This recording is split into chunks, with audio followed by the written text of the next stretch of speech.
మనం ప్రత్యేకించి మన రాష్ట్రంలో చాంద్రమానాన్ని పాటిస్తాం. చాంద్రమానంలో 8వ నెల కార్తీక మాసం. కృత్తికా నక్షత్రంతో పౌర్ణమి నాడు చంద్రుడు కూడి ఉన్నటువంటి నెల కనుక దీనికి కార్తీక మాసము అని పేరు. ఈ మాసానికి ఒక ప్రత్యేకత ఉంది. మిగిలిన మాసాల కన్నా చాలా భిన్నత్వంతో కూడుకుని ఉంటుంది. ఎందుచేత అంటే ఈ మాసము కేవలముగా భగవదారాధన ఒక్కటే కాదు, ఇందులో మనుష్య సంబంధాలకి కూడా విశేషమైనటువంటి ప్రాధాన్యత ఉంటుంది. ఒక తల్లి తండ్రి కడుపున పుట్టినటువంటి అన్నదమ్ములు అక్క చెల్లెళ్ల మధ్య ఉండవలసినటువంటి అనుబంధాలకి పెద్దపీట వేసి కొన్ని ప్రత్యేకమైనటువంటి తిథులు ఈ నెలలో నడుస్తాయి. అలాగే మనకి ఉన్నటువంటి చాలా చాలా గొప్ప విశేషం ఏమి అంటే పాము దగ్గర నుంచి ప్రతి జీవిలో కూడా భగవత్ తత్వాన్ని చూసి నమస్కరించడం అలవాటు. అలా ఈ మాసం దగ్గరికి వచ్చేటప్పటికి ప్రత్యేకంగా నాగుల్ని కూడా పూజ చేస్తారు. సరే, దీపానికి ఎనలేని ప్రఖ్యాతి. ఇది కాక వనభోజనాలు ప్రత్యేకంగా ఈ మాసంలోనే నడుస్తాయి. ఇన్ని విధాలుగా వైవిధ్యాన్ని సంతరించుకున్నటువంటి మాసం. గోపూజలు కూడా వీటన్నిటితో పాటుగా చాలా విశేషంగా జరిగేటటువంటి మాసం. శుక్లపక్షంలో ఒక తిథి, కృష్ణపక్షంలో ఒక తిథి ప్రత్యేకంగా గోపూజ కొరకు మాత్రమే ఏర్పాటు చేయబడినటువంటి తిథులు కలిగినటువంటి మాసం. శివకేశవుల మధ్య ఏ విధమైనటువంటి భేదభావాన్ని పాటించకుండా త్రయంబకుడన్న పేరుతో పరమశివుణ్ణి, దామోదరుడన్న పేరుతో శ్రీ మహావిష్ణువుని ఒకే స్వరూపంగా భావన చేస్తూ పూజలు చేసేటటువంటి మాసం కార్తీక మాసం. విశేషించి కార్తీక మాసానికి ఉండేటటువంటి లక్షణం విశేషమైనటువంటి మంచు కురియదు. ఈ మాసం దాటిందనుకోండి శరదృతువు వెళ్ళిపోతుంది. ఎందుచేత అంటే ఆశ్వీజ మాసము కార్తీక మాసము ఈ రెండు శరదృతువు. శరదృతువు దాటిపోయింది అంటే హేమంత ఋతువు ప్రారంభమైపోతుంది. హేమంత ఋతువు ప్రారంభమైందంటే విశేషంగా మంచు పడడం మొదలవుతుంది. మంచు పడడం మొదలైంది అంటే అది జీవకోటికి ఆరోగ్యానికి అంత యోగ్యమైనది కాదు. అందరూ బ్రాహ్మీ ముహూర్తంలో లేచి అనుష్ఠానం చెయ్యడం కూడా అంత తేలికైనటువంటి విశేషం కాదు. గ్రీష్మ ఋతువు ఉందనుకోండి, విశేషమైనటువంటి తాపంతో ఉంటుంది. అందుకే అంత తాపంతో ఉండేటటువంటి కాలంలో భగవంతుని యందు మనసు నిలబెట్టి ఆరాధన చెయ్యడం కూడా అంత తేలిక కాదు. వర్ష ఋతువు ఉందనుకోండి, హోరున వర్షములు పడుతుంటే భగవదారాధన యందు మనసు నిలబెట్టడం, దేవాలయాలకు వెళ్ళడం, ప్రదక్షిణం చెయ్యడం, దీపాలు వెలిగించడం, అనేకమైనటువంటి పూజాదులను నిర్వర్తించడం సుసాధ్యమైనటువంటి విషయం కాదు. ప్రకృతిపరంగా ఆలోచించినప్పటికీ కూడా ఈ కార్తీక మాసంలో ఉన్నంత సౌలభ్యం, ఇప్పుడు ఉన్నటువంటి ఆనుకూల్యత మిగిలిన మాసములలో కనపడదు. ఇది శరదృతువైనటువంటి కారణం చేత పండు వెన్నెల కురుస్తూ ఉంటుంది. చంద్రుడు పరమ ఆహ్లాదకరంగా ప్రకాశిస్తూ ఉంటాడు. ఆకాశమంతా చిన్న చిన్న తెల్లటి దూది పింజల వంటి మబ్బులతో నిండి ఉండి ప్రస్ఫుటమైనటువంటి కాంతి భూమి అంతటా కూడా ప్రసరించి ఉంటుంది. ఈ కాలంలో ప్రత్యేకించి రాత్రుల యొక్క నిడివి ఎక్కువగా ఉంటుంది, పగలు యొక్క నిడివి తక్కువగా ఉంటుంది. అందరూ కూడా ఉపాసన చెయ్యడానికి యోగ్యమైనటువంటి కాలం. మనకి ఋషులు దార్శనికులు. మనందరం కూడా ఋషులకు రుణపడిపోయాం. ఎందుకని అంటే ఋషులు కేవలం వాళ్ళు తరించడం కాదు, మనందరం కూడా తరించడానికి వీలుగా కాలాన్ని విభాగం చేసి మనకి అందించారు. అలా అందించినప్పుడు ఉపాసనని దృష్టిలో పెట్టుకుని జంతూనాం నరజన్మ దుర్లభం కనుక నరుడిగా జన్మించినటువంటి వ్యక్తి భగవంతుని ఉపాసన చేసి భగవంతుణ్ణి పొందడానికి యోగ్యమైనటువంటి విభూతి ఏ కాలమునందు బాగా ప్రస్ఫుటమై ప్రసరిస్తుందో అటువంటి కాలమును గణన చేసి ఒక సంవత్సరాన్ని ప్రమాణంగా చేసుకుని దాన్ని రెండుగా విభాగం చేశారు. ఒకటి దక్షిణాయనం, రెండవది ఉత్తరాయణం. దక్షిణాయన పుణ్యకాలము అంటాం. ఎందుచేత అంటే దక్షిణాయనం అంతా కూడా ఉపాసన సంబంధమై ఉంటుంది. ఉపాసన అన్న మాటకు అర్థం ఏమిటంటే దగ్గరగా కూర్చుండుట అని. దగ్గరగా కూర్చుండుట అంటే ఏదో భౌతికంగా దగ్గరగా కూర్చోవడం కాదు, మనసులో భగవంతుడి గురించి చింతన చెయ్యడానికి ఎక్కువ అవకాశం ఉన్నటువంటి సందర్భం. లోపల ఏ పని చేస్తున్నా భగవంతుడి గురించినటువంటి స్మరణ ఉండాలి. ఏది జరుగుతుండనివ్వండి, అది భగవంతుడితో ముడిపడాలి. శంకర భగవత్పాదులు సౌందర్యలహరి చేస్తూ జపో జల్ప శిల్పం సకలమపి ముద్రా విరచన గతి ప్రాదక్షిణ్య క్రమణమశనాద్యౌతి విధి ప్రణామ సంవీశ సుఖమఖిలమాత్మార్పణ దృశా సపర్యాపర్యాయస్తభవతు ఎన్నే విలసితం అంటారు. ఒక మాట మాట్లాడుతున్నాను అనుకోండి, ఈ మాట మాట్లాడడానికి కావలసినటువంటి స్వరపీఠిక ఏ ఇతర ప్రాణుల యందు లేదు. కానీ మనుష్య జన్మ ఎత్తినటువంటి నాకు మాత్రమే పరమేశ్వరుడు అనుగ్రహించాడు. నేను మాట్లాడేటటువంటి మాట అందరి మనసులకు శాంతి కల్పించేదై ఉండాలి తప్ప, నేను మాట్లాడేటటువంటి మాట ఇతరుల యొక్క మనసుకు వ్యగ్రత కల్పించేది కాకుండుగాక.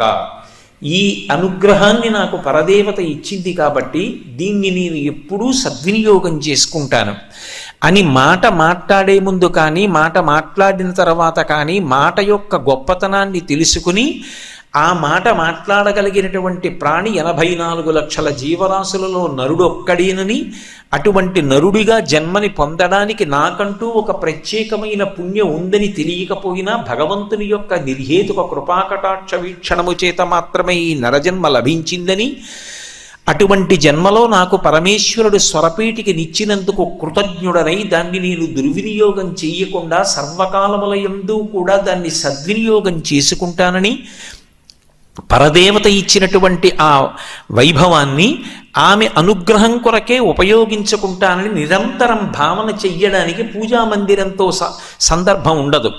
ఎప్పుడూ పూజామందిరంలోనే కూర్చోవలసినటువంటి అవసరం ఉండదు.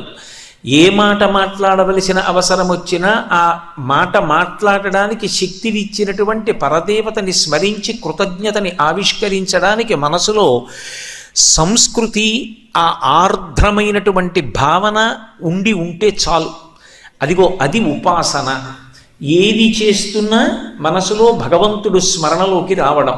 పానీయంబులు త్రావుచున్ కుడుచుచున్ భాషించుచున్ హాసలీలా నిద్రాదులు చేయుచున్ తిరుగుచున్ లక్షించుచున్ సంతత శ్రీనారాయణ పాదపద్మయుగళీ చింతామృతాస్వాద సంధానుండై మరచన్ సురారిసుతుడే తద్విశ్వమున్ భూవరా అంటారు పోతనగారు భాగవతంలో.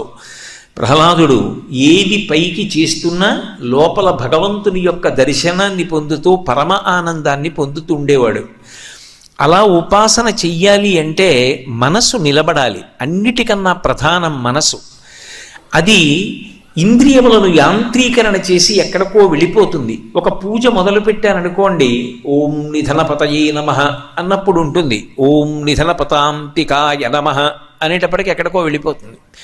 చేతిని యాంత్రీకరిస్తుంది, నోటిని యాంత్రీకరిస్తుంది, నోరు నామం చెప్తుంది, చేయి పట్టుకెళ్ళి పువ్వులు భగవంతుని యొక్క పాదముల యందు సమర్పిస్తుంటుంది. ఈశ్వరుడు అంటాడు, నాకు ఇవన్నీ అక్కర్లేదు, ఈ పదార్థములన్నిటినీ నేనే సృజించాను, నువ్వు కొత్తగా తెచ్చేది లేదు, నేను సృజించినది నాకు ఇస్తున్నావు. నీ శరీరాన్ని కూడా నువ్వు సృజించుకోలేదు. 7 ధాతువులతో చర్మము, రక్తము, మాంసము, కొవ్వు, అస్థి, శుక్ల, మేధ అనబడేటటువంటి 7 పదార్థములతో దాన్ని నేనే తయారు చేశాను. నాకు కావలసింది నీ మనసు నా పాదముల దగ్గర పెట్టు. నువ్వెవరన్నది నాకు అనవసరం. నరత్వం, దేవత్వం, నగవన మృగత్వం, మశకత, పశుత్వం, కీటత్వం భవతు విహగత్వాది జననం సదాత్వత్పాదాబ్జ స్మరణ పరమానందలహరీ విహారాసక్తం చేద్రూదయమిహ కింతేన వపుషా అంటారు శంకర భగవత్పాదులు. శరీరంతో సంబంధం లేదు. మనసు భగవంతుని దగ్గర పెట్టగలిగినటువంటి ప్రాణి ఏదైనా తరించింది. ఒక్కొక్కసారి మనుష్య జన్మ కాకపోయినా తరించిన ఉన్నాయి. ఏ వేదంబు పఠించలూత భుజగంబే శాస్త్రముల్ సూచే తానే విద్యాభ్యాసమునర్చె కరి చించే మంత్రమోహించే బోధావిర్భావ నిధానముల్ చదువులయ్యా కాదు మీ పాద సంసేవాసక్తియ కాక జంతు తతికిన్ శ్రీకాళహస్తీశ్వర అంటాడు ధూర్జటి. ఒక సాలెపురుగు, ఒక ఏనుగు, ఒక పాము తరించాయి. ఒక కొండ నరత్వం దేవత్వం నగవన మృగత్వం వశకత పశుత్వం కీటత్వం భవతు విహగత్వాది జననం అని శంకరులు అన్నట్టుగా ఒక కొండ అయితేని భద్రాద్రి తపస్సు చేసి రామచంద్రమూర్తిని తన శిరస్సు మీద నిలబెట్టుకోగలిగింది. వామాంకస్థిత జానకీ పరిలసత్కోదండ దండంకరీ చక్రం చోర్ధ్వకరీడ బాహుయుగళే శంఖం శరం దక్షిణి బిభ్రాణం జలజాతపత్రనయనం భద్రాద్రిమూర్ధ్ని స్థితం కేయూరాది విభూషితం రఘుపతిం సౌమిత్రియుక్తం భజే. ఆ భద్రాచలం ఎంత గొప్పదైంది, వెంకటాచలం ఎంత గొప్పదైంది, శ్రీశైలం ఎంత గొప్పదైంది. పర్వతములైతే మాత్రం అవి భగవంతుణ్ణి తమ శిరస్సును దాల్చి తరించాయి. మనస్సు భగవంతుని యందు నిలబెట్టడానికి యోగ్యమైనటువంటి కాలాన్ని ఋషులు గణన చేసి దాన్ని బ్రాహ్మీ ముహూర్తము అని నిర్ణయం చేశారు. బ్రాహ్మీ ముహూర్తము అంటే సూర్యోదయానికి ముందు ఉండేటటువంటి కాలం. సూర్యోదయం నుంచి 88 నిమిషాల ముందున్న కాలాన్ని బ్రాహ్మీ ముహూర్తం ఉండేటటువంటి కాలము అని పిలుస్తారు. అది భగవదారాధనకు అత్యంత ఉపయుక్తమైనటువంటి కాలం. ఆ సమయంలో భగవంతుని యందు మనసు నిలబెట్టడం తేలిక. ఒక రోజుకి సూర్యోదయానికి ముందు 88 నిమిషములు ఎలా అరుణోదయంతో కలిపి భగవదారాధనకు యోగ్యమవుతుందో అలా ఒక సంవత్సరాన్ని ప్రమాణంగా తీసుకుంటే అందులో బ్రాహ్మీ ముహూర్తముగా పరిగణింపబడేటటువంటిది ఆశ్వీజ మాసం. అందుకే తమోగుణం విరిగిపోవడానికి దేవీ నవరాత్రులతో ఉపాసన ప్రారంభమవుతుంది. తర్వాత వచ్చేటటువంటి మాసం కార్తీక మాసం. కార్తీక మాసం దగ్గరికి వచ్చేటప్పటికీ అగ్ని సంబంధమైనటువంటి ఆరాధన చాలా విశేషంగా ఉంటుంది. ఎందుచేత అంటే కృత్తికా నక్షత్రంతో చంద్రుడు కూడేటటువంటి మాసం. కృత్తిక అగ్ని సంబంధమైనటువంటి నక్షత్రం. ఈ నెల అంతా కూడా అగ్ని సంబంధంగానే ఉంటుంది. అందుకే అసలు ఆశ్వీజ మాసం యొక్క చిట్ట చివరి రోజైనటువంటి అమావాస్య నాడు దీపావళి, ఆవళి అంటే వరుస, దీపముల యొక్క సమాహారంగా పండగ ప్రారంభమవుతుంది. ఇంకా ఆ తరువాత కార్తీక మాసం అంతా కూడా దీపము యొక్క ఆరాధన. ఒక్క విషయాన్ని మీరు బాగా గమనించవలసి ఉంటుంది.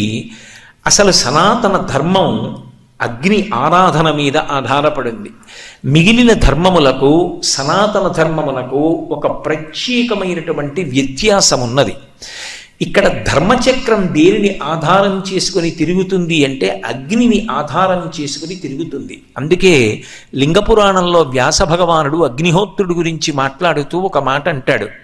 హవ్యం వహతి దేవానాం కవ్యం కవ్యాసినామపి పాకంచ గురుతే వహ్ని శంకరస్యైవ శాసనాత్ అంటాడు. ఆయన హవ్యవాహనుడై మనం దేవతలకి హవిస్సునిస్తే స్వాహ అంటూ వేసినటువంటి పదార్థాన్ని అగ్నిహోత్రుడు తీసుకెళ్ళి దేవతలకు ఇస్తాడు. దేవతలు మనం ఇచ్చినటువంటి పదార్థాన్ని తిని వాళ్ళు సంతోషించి వర్షం కురిపిస్తారు. వర్షం కురిపిస్తే పాడి పంట కలుగుతుంది. భాగవతం దశమ స్కంధంలో అంటారు, ఎప్పుడైనా వర్షం కురిసిందనుకోండి దానివల్ల సమృద్ధిగా పంట కలుగుతుంది. అందుకే మఖము చేయ వజ్రి వెలి సంతసించును, వజ్రి సంతసింప వాన కురియు, వాన కురిసి గసవు వసుమతిపై పెరుగు, గసవు మీసి ధీను గణము బ్రతుకు. మనం యజ్ఞం చేస్తే హవిస్సు దేవతలు తింటారు. దేవతలు తిని సంతోషిస్తే వర్షం కురిపిస్తారు. వర్షం కురిపిస్తే పాడి పంట. పాడి పంట ఉంటే మనం సమృద్ధిగా ఉంటాం. మనమే కాదు, శం ద్విపదే శం చతుష్పదే, 4 కాళ్ళున్న ప్రాణుల దగ్గర నుంచి అందరూ సంతోషంగా ఉంటారు.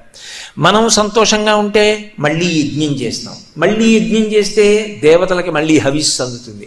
మళ్ళీ సంతోషిస్తే మళ్ళీ వేళ పట్టున వర్షం కురిపిస్తారు కురవవలసిన సమయంలో. అప్పుడు మళ్ళీ పాడి పంట వృద్ధిలోకి వస్తాయి. అదొక ధర్మచక్రం. అలాగే పితృదేవతలకి కవ్యం ఇవ్వాలంటే అగ్నిహోత్రుడి ద్వారా ఇస్తారు. ఇంట్లో ఆహారాన్ని పచనం చేసుకోవాలంటే అగ్నిని ఆరాధన చేసుకుని చేస్తారు. తెల్లవారి లేచినదాదిగా అగ్నిని ఆరాధించడము ప్రధానమైనటువంటి జాతి ఏది అంటే సనాతన ధర్మమును నమ్మినటువంటి వాళ్ళ యొక్క లక్షణం. అందుకే ఇక్కడ ప్రధానమైన ఆచారము దేని మీద ఆధారపడుతుంది అంటే అగ్ని ఆరాధన మీద ఆధారపడుతుంది. అగ్నిని ఆరాధించడం ఎవరో కొన్ని వర్ణముల వారు మాత్రమే చేసేటటువంటిది కాదు, అన్ని వర్ణముల వారు అగ్ని ఆరాధన చేస్తారు. అందుకే వైద్యనాథ దీక్షితీయాన్ని పరిశీలిస్తే అన్ని వర్ణముల వారు అగ్ని ఆరాధన చేస్తారు అనేటటువంటి విషయం సుస్పష్టంగా తెలుస్తుంది. చిట్ట చివర ఒక వ్యక్తి శరీరాన్ని విడిచిపెట్టేశాడు అనుకోండి, కొడుకు మా తండ్రి గారు శరీరంతో ఉన్నంత కాలం అగ్నిని ఆరాధించారు, ఓ అగ్ని నిన్ను పరమ పవిత్రంగా భావన చేసి ప్రతిరోజు నీకు నమస్కరించారు, నిన్ను ఆరాధించారు, అటువంటి మా తండ్రి గారి శరీరం పడిపోయింది, ఇప్పుడు ఆ శరీరం కదలదు. మా నాన్నగారు బ్రతికున్నంత కాలం నీకు హవిస్సునిచ్చారు, ఇవాళ మా నాన్నగారి శరీరాన్ని హవిస్సుగా నీలో వేసేస్తున్నాను, దీన్ని కాల్చక ఇబ్బంది పెట్టకుండా భగ్గున కాల్చి పంచభూతముల యందు కలిపేసేయమని కొడుకు ప్రార్థన చేసి తండ్రి శరీరాన్ని అగ్నిహోత్రంలో హవ్యంగా సమర్పించేస్తాడు. అంటే అగ్ని ఆరాధనతో ప్రారంభమై అగ్ని ఆరాధనతో వ్యక్తి జీవితం పరిసమాప్తమైపోతుంది. అగ్ని ఆరాధన అనేటటువంటిది సనాతన ధర్మంలో అంత ప్రధానమైనటువంటి అంశం. శ్రియమిచ్చేత్ హుతాశన, శ్రియం కావాలి అంటే అది కేవలము అగ్నిహోత్రుడి వలన మాత్రమే సాధ్యమవుతుంది. శ్రియం అంటే కేవలం డబ్బు కాదు, నాకు చాలా డబ్బు కావాలి అని అనుకున్నాను అనుకోండి, దేని కొరకు డబ్బు కావాలన్నది ప్రధానం. నేను దాచుకోవడానికో ధర్మాన్ని విడిచిపెట్టి నేను ఖర్చు పెట్టడానికో అయితే అది ప్రమాదహేతు, దానివల్ల పాపం మూట కట్టుకుంటాను, అప్పుడు అది ప్రియం ప్రేయస్సునిస్తుంది. కాదు, శ్రియం నేను ధార్మికంగా సంపాదించాలి, ధర్మం నిలబెట్టడానికి ఖర్చు పెట్టాలి. ఇప్పుడు అది శ్రియం, మంచి ఆలోచనను ఆ ఆలోచన కార్యరూపం దాల్చడానికి కావలసినటువంటి ఐశ్వర్యాన్ని రెండిటినీ కూడా ఇవ్వగలిగిన వాడెవరు అంటే అగ్నిహోత్రుడు. అందుకనే భట్టారక శబ్దం అన్వయమైంది. భట్టారకుడు అంటే పూజనీయుడు.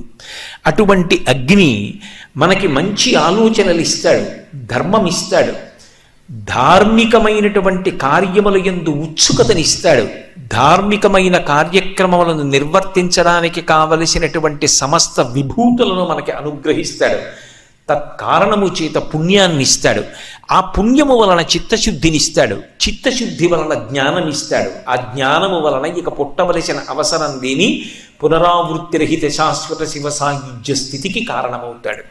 అందుకే సనాతన ధర్మంలో అగ్ని ఆరాధనకు అంత ప్రత్యేకత ఉంది.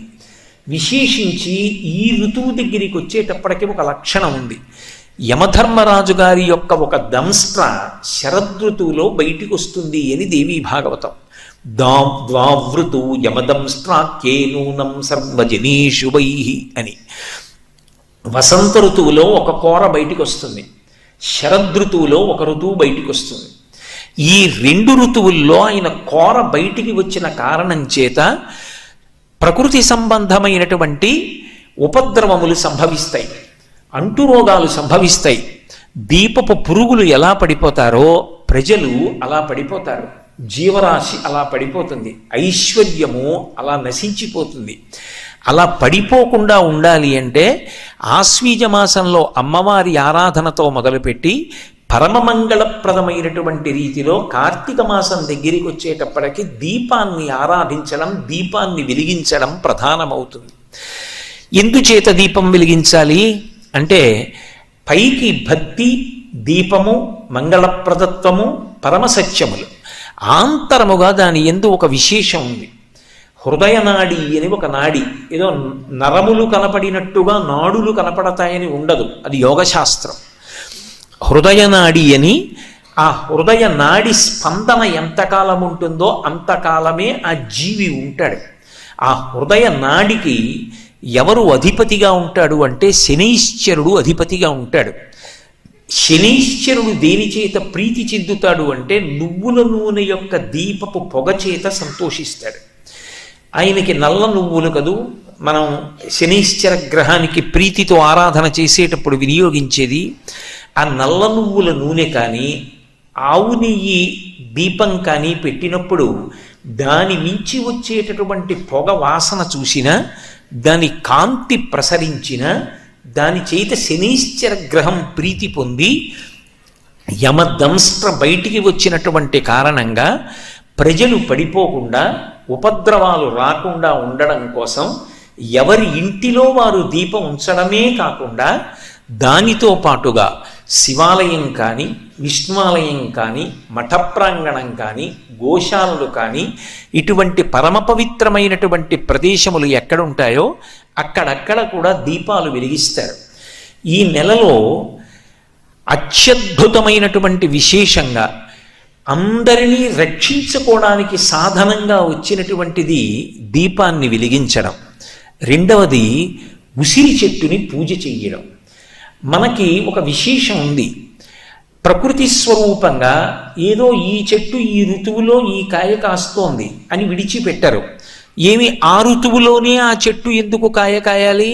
వసంత ఋతువులోనే మామిడి చెట్టు ఎందుకు కాయ కాయాలి? సంవత్సరాది ప్రారంభంలోనే వేప చెట్టు ఎందుకు పువ్వు పుయ్యాలి? ఈ శరదృతు వచ్చేటప్పటికే పెద్ద ఉసిరి ఎందుకు ఉసిరికాయ కాస్తుంది? అంటే ప్రకృతిలో వచ్చేటటువంటి ఉపద్రవములను నివారించడానికి పరదేవతయే వృక్షరూపంలోకి ప్రవేశించి దాని గుండా తన యొక్క అనుగ్రహాన్ని ప్రసరించి లోకమును రక్షిస్తూ ఉంటుంది. బాహ్యంలో చెట్టుని చూడరు.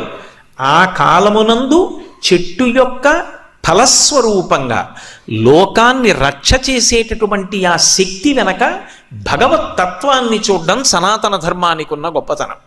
ఎందుకంటే ఉసిరి చెట్టుని అక్కడే పెట్టి పక్కన కుంకుడి చెట్టు విత్తనం పెడితే కుంకుడి చెట్టు కుంకుడుకాయే కాస్తుంది, ఉసిరి చెట్టు ఉసిరికాయే కాస్తుంది. ఉసిరి చెట్టు ఉసిరికాయే కాసేటట్టుగా నేను నిర్ణయించలేదు. ఆ భూమి సారంతోటే అది ఉసిరికాయ కాసేటట్టు, శరదృతువులోనే అది కాసేటట్టు నేను నిర్ణయించలేదు. అది భగవంతుని యొక్క నిర్ణయం. ధాత్రి అని పిలుస్తారు. ఆ ఉసిరి పేదవారి పాలిట అమృత భాండము అని దానికి ఒక పేరు. ఈ శరదృతువులో ఆరోగ్యపరంగా ఎన్ని రకాలైనటువంటి సమస్యలు వచ్చేటటువంటి అవకాశం ఉంటుందో అన్ని రకాల సమస్యలకి కూడా విరుగుడు ఎక్కడుంటుంది అంటే ఒక్క ఉసిరికాయలోనే ఉంటుంది. అందుకే ఇప్పటికీ ఆ పెద్దలు ఒక మాట అంటూ ఉంటారు, భర్తని రక్షించుకోవాలనేటటువంటి లక్షణం కలిగినటువంటి ప్రాజ్ఞురాలైన భార్య కార్తీక మాసం అంతా ఆదివారాలు విన ఉసిరికాయతో కూడుకున్న భోజనాన్నే భర్తకి పెడుతుంది అంటూ ఉంటారు. ఎందుచేత అంటే అది ఆయువుని కాపాడుతుంది. ఈ ఋతువులో ఏ 3 రకములైనటువంటి దోషములు, వాతము, పిత్తము, అలాగే వేడి, ఈ 3టిని కూడా నివారించి ఆరోగ్యంగా ఉండేటట్టుగా చేయగలిగినటువంటి శక్తి దేని యందు ఉంది అంటే ఉసిరికాయలో ఉంది. వృద్ధాప్యం వచ్చిన తరువాత నియమబద్ధంగా ఉసిరికాయని సేవించి తాను యవ్వనంలో ఉన్న శక్తిని తిరిగి పొందగలిగాను అని చవన మహర్షి నిరూపించి చూపించాడు. అంత గొప్పది. అందుకే ఈ కాలమునందు మిగిలినటువంటి వృక్షములతో పాటుగా, అంటే మిగిలిన వృక్షములంటే నా ఉద్దేశంలో ప్రతిరోజు పూజలు అందుకునేది తులసి. అటువంటి తులసితో పాటుగా ప్రత్యేకమైనటువంటి పూజ కార్తీక మాసంలో దేనికి అంటే ధాత్రి పూజ. ఉసిరికి పూజ చేస్తారు. ఉసిరికి చేసేటటువంటి పూజ కూడా సామాన్యంగా ఉండదు. కార్తీక మాసంలో ఉసిరి చెట్టుకు చేయవలసినటువంటి పూజ యొక్క కల్పాన్ని ప్రత్యేకంగా ధర్మసింధు లాంటి గ్రంథాలు మనకి తెలియచేసాయి. ఉసిరి చెట్టు ఎక్కడ ఉంటుందో అక్కడికి వెళ్ళి ఆ ఉసిరి చెట్టు దగ్గర నిలబడి దాని యొక్క మొదట్లో ఇంత పసుపో కుంకుమో అక్షతలో సమర్పించి ఉసిరి చెట్టుని ప్రార్థన చేస్తూ కొన్ని మాటలు చెప్తారు. ఇక్కడ మీరు ఒక విషయం గమనించాలి. యజుర్వేదంలో కూడా రుద్రాధ్యాయంలో ఒక మాట అంటారు, నమో వృక్షేభ్యో హరికేశాయోపవీతినే పుష్టానాం పతయే నమో నమో అంటారు. ఈ చెట్టు రూపంగా ఉన్న శివుడికి నమస్కారం, చెట్టు ఆకులుగా ఉన్న శివుడికి నమస్కారం, చెట్టు ఆకులలో ఆకుపచ్చతనంగా ఉన్న శివుడికి నమస్కారం అంటారు. అలా ఈ ధాత్రి రూపంలో ఉన్నటువంటి ఈ ఉసిరి చెట్టు ఉందే, ఇది చెట్టు అని నేను అనుకోవట్లేదు. ఇది పరదేవత.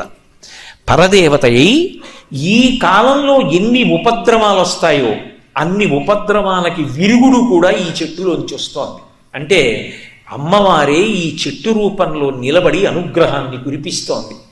ప్రత్యేకించి శరదృతువులో కార్తీక మాసంలో ఇంత అనుగ్రహాన్ని వర్షించేటటువంటి ఈ చెట్టు లోపల పరదేవతయే ఉండి ఇదిగో ఇలా అనుగ్రహిస్తోంది. అందుకే మొట్టమొదటనే ఏం చెప్తారంటే ధాత్రీదేవి నమస్తుభ్యం సర్వపాప క్షయంకరి పుత్రాం దేహి మహాప్రాజ్ఞే యశోదేహి బలంచమే.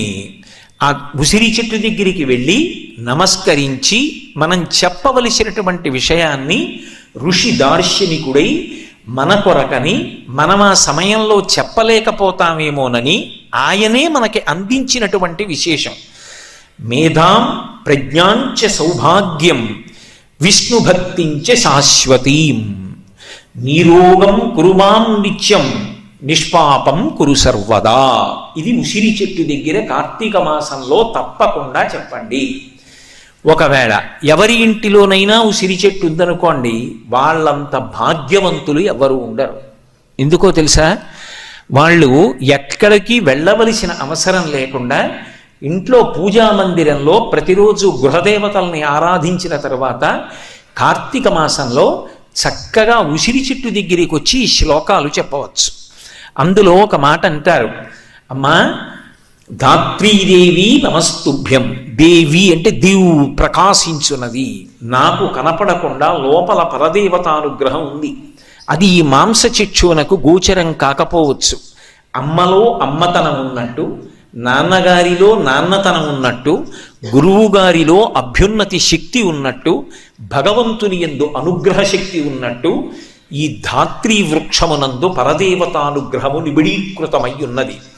అటువంటి ధాత్రీదేవి నీకు నేను నమస్కరిస్తున్నాను. అమ్మా నువ్వు అపారమైన శక్తి కలిగిన దానివి, నా సర్వ పాపములను క్షయించేయి. సర్వపాప క్షయంకరి. పాపమన్న మాటకు అర్థం జాగ్రత్తగా అర్థం చేసుకుని అభ్యున్నతిలోకి రావాలి అనుకున్నప్పుడు ఏ పనులు చెయ్యవద్దని పరమేశ్వరుడు చెప్పాడో ఆ పనులు చెయ్యడం, అటువంటి పనులు చెయ్యాలన్న ఉత్సాహం నాకు కలగడం, అటువంటి పనులు చెయ్యడం దోషం. కానీ అమ్మా ఏ కారణం చేతనో ఏ లౌల్యానికో చేశాను, ఆ దోషాన్ని తొలగించి ఇకపైన నాకు అటువంటి అనురక్తి కలగకుండా ఏ పనులు చెయ్యమని నువ్వు చెప్పావో ఆ పనులు చెయ్యడంలో నాకు ఉత్సాహం కలిగేటట్టు చెయ్యి. సర్వపాప క్షయంకరి పుత్రాం దేహి. నాకు వంశం నిలబడాలి, నేను కన్యాదానం చెయ్యాలి, అందుకని నాకు కొడుకుని కూతుర్ని, కొడుకుంటే మనవణ్ణి మునిమనవల్ని, అమ్మా నా వంశం నిలబడేటట్టు అనుగ్రహించు. అంటే ఇప్పుడు మీరు ఒక్క విషయం గమనించండి, ఋషికి అనవసరపు విషయాలు చెప్పవలసిన అగత్యం లేదు. ఆయన బిరుదులు కోరుకోలేదు, ఆయన సన్మానపత్రాలు కోరుకోలేదు, ఆయన తాంబూలాలు కోరుకోలేదు, ఆయన సభలన్నింటికి వెళ్ళి మాట్లాడాలని కోరుకోలేదు. ఆయన ఒకే ఒక ఉద్దేశ్యం, లోకాన్ని అనుగ్రహించడం. అటువంటి ఋషిప్రోక్తమైన విషయముల యందు కూడా దోషం పట్టే ప్రయత్నం చెయ్యడం సంస్కారహీనత్వం. అందుకే ఋషి దార్శనికుడై మనకు అందిస్తున్నాడు. మనమేది చూడలేకపోయామో దాన్ని చూడగలగడం ఋషి యొక్క గొప్పతనం. కాలమునందు, దేశమునందు, వాతావరణమునందు, ప్రకృతి యందు ప్రకటనమయ్యేటటువంటి భగవద్విభూతిని ఆయన లెక్కగట్టగలడు. 3 రోజుల తరువాత సముద్రంలో ఏర్పడేటటువంటి అల్పపీడనాన్ని ఒక రాడార్ ఎలా కనిపెడుతుందో, ప్రకృతిలో ఏ ఏ పదార్థముల నుండి భగవద్విభూతి వ్యక్తమవుతోందో కనిపెట్టగలిగినటువంటి శక్తి ఋషి ఎందున్నది. ఒక రాడార్ యందు ఆ శక్తి ఉన్నది అని నువ్వు అంగీకరించగలిగితే ఒక ఋషి యందు కూడా అటువంటి శక్తి ఉంటుంది అని అంగీకరించాలి. అది ఆయన మేధస్సు. నాకు లేదు కాబట్టి ఆయన ఎందు ఉండదు అని అనకూడదు. నేను ఐఏఎస్ చదువుకోలేదు కాబట్టి ఐఏఎస్ చదువుకున్న వాళ్ళు ఉండరు అంటే ఎంత దారుణమో, నాకు ఆ శక్తి లేదు కాబట్టి ఋషి చెప్పినది తప్పనడం అంతే తప్పు. కాబట్టి ఆ ఉసిరి చెట్టు యందు పరదేవతానుగ్రహము ప్రస్ఫుటమై ఉన్నది. కాబట్టి అమ్మ నువ్వు నా వంశాన్ని నిలబెట్టగలవు, కాబట్టి పుత్రాం దేహి, నాకు బిడ్డల్నియ్యి. అంతేకాదమ్మా, దానితో పాటుగా తల్లి మంచి పనులు చేసినవాడు అన్న కీర్తిని నాకి. అంటే నా మనసులోంచి మంచి పనులు చెయ్యాలన్న సంకల్పాలు కలగాలి. ఆ మంచి పనులు చెయ్యడానికి నేను దృఢదీక్షతో నిలబడాలి. మహాత్మా గాంధీ గారంతటి వారు తన జీవిత చరిత్రలో రాసుకున్నారు. అసలు జీవితంలో ఎక్కువ రాళ్ల దెబ్బలు ఎవరు తింటారు అంటే, మంచి పనులు చేద్దామని ఎవడు నడుం కట్టుకుంటాడో వాడికే ఎక్కువ రాళ్ల దెబ్బలు తగులుతాయి. చెడ్డ పనులు చేద్దామనుకున్నవాడు వాడి బతుకే అంతా అని వదిలేస్తారు. కానీ మంచి పనులు చేద్దామని నిలబడిన వాడు ఉంటాడే, వాడికే రాళ్ల దెబ్బలు ఉంటాయి. నేను నా జీవితంలో మంచి పని చేద్దామనుకున్న నాడు మొట్టమొదట జీవితంలో తెలుసుకున్న ప్రథమ సత్యం ఇదే అని రాసుకున్నారు గాంధీ గారు. కాబట్టి తల్లి, నాకు ఒక మంచి సంకల్పం కలగచ్చు, కానీ దాన్ని ఆచరణలోకి తీసుకొద్దామంటే ఎన్నో వ్యతిరేక శక్తులు బయలుదేరుతాయి. వాటి గురించి పట్టించుకోకుండా ముందుకెళ్ళడం మొదటి లక్షణం. పట్టించుకోకుండా ముందుకెళ్ళి మంచికి నిలబడగలిగినటువంటి ధృతి నిలబడి కీర్తివంతుడు కావడం నీ అనుగ్రహం చేత కలగాలి. లేకపోతే నాకెందుకు ఈ గొడవంతా అని వదిలిపెట్టేయచ్చు. అలా వదిలిపెట్టేయకుండా నిలబడగలిగినటువంటి ధృతిని నాకి, ఆ కీర్తిని నాకి, వాడిలా బ్రతకండి అని మా ఇంట్లో వాళ్ళు చెప్పుకోవాలి. అమ్మా, నన్ను అటువంటి యశో విరాజితుణ్ణి చెయ్యి. అంతేకాదు, ప్రజ్ఞాం మేధాంచ సౌభాగ్యం, నాకు ప్రజ్ఞని, మేధస్సుని, సౌభాగ్యాన్ని, అన్నిటికన్నా అమ్మ నాకు విష్ణుభక్తించ శాశ్వతి, శాశ్వతమైనటువంటి విష్ణుభక్తిని నాకు అనుగ్రహించు. తల్లి, నీరోగం కురుమాం నిత్యం, నా శరీరము రోగము లేకుండా ఉండేటట్టుగా చూడు. శరీరమునకు రోగం ఉండకూడదు, మనసుకి నిరుత్సాహం ఉండకూడదు. ఎంత ఆరోగ్యవంతమైన శరీరం కానివ్వండి, మంచి శ్రేష్టమైన ఆహారం తింటాను, ప్రతిరోజు 1 గంట సేపు వ్యాయామం చేస్తాను, ఆరోగ్యంతో ఉంటాను. ఏం చేస్తావు ఆ ఆరోగ్యవంతమైన శరీరంతో? ఏమీ చెయ్యను, ఇంట్లో కూర్చుంటాను, ఏవో అక్కర్లేని కబుర్లన్నీ మాట్లాడుతూ ఉంటాను. ఇప్పుడు ఆ శరీరం వల్ల ఎవరికి ఉపయోగం? సమాజానికి ఏమిటి ఉపయోగం? ఇంకొకడు ఉన్నాడు, శరీరం దేనికి సహకరించదు, కానీ ఆయన మనసుకి మాత్రం ఉత్సాహం ఉంది. అలా డేకుతోనో పాకుతోనో ఏదో ఒక మంచి పని చేస్తుంటాడు. మనసు జవంతో ఉండి ఉత్సాహంతో ఉండి శరీరం సహకరించకపోయినా తగినన్ని పనులు చేయలేడు. శరీరం మంచి ఆరోగ్యంగా ఉండి మనసు ఉత్సాహంతో సత్సంకల్పములతో లేకపోయినా సమాజములకు హితం ఉండదు. అందుకే మనసు ఉత్సాహంతో ఉండాలి, శరీరము ఆరోగ్యంతో ఉండాలి. అమ్మా, ఇవి నువ్వు నాకు అనుగ్రహించు. ఎవరిని అడుగుతున్నారు? ఉసిరి చెట్టును అడుగుతున్నారు. ఉసిరి చెట్టును అడిగి 108 నామాలో సహస్రనామాలో సాధారణంగా దేవతలకి చెప్తారు. కానీ ఉసిరి చెట్టు దగ్గరికి వెళ్ళి నిలబడినప్పుడు కూర్చుని చెప్పాలని కూడా నియమం లేదు. 21 నామములు చెప్పాలి.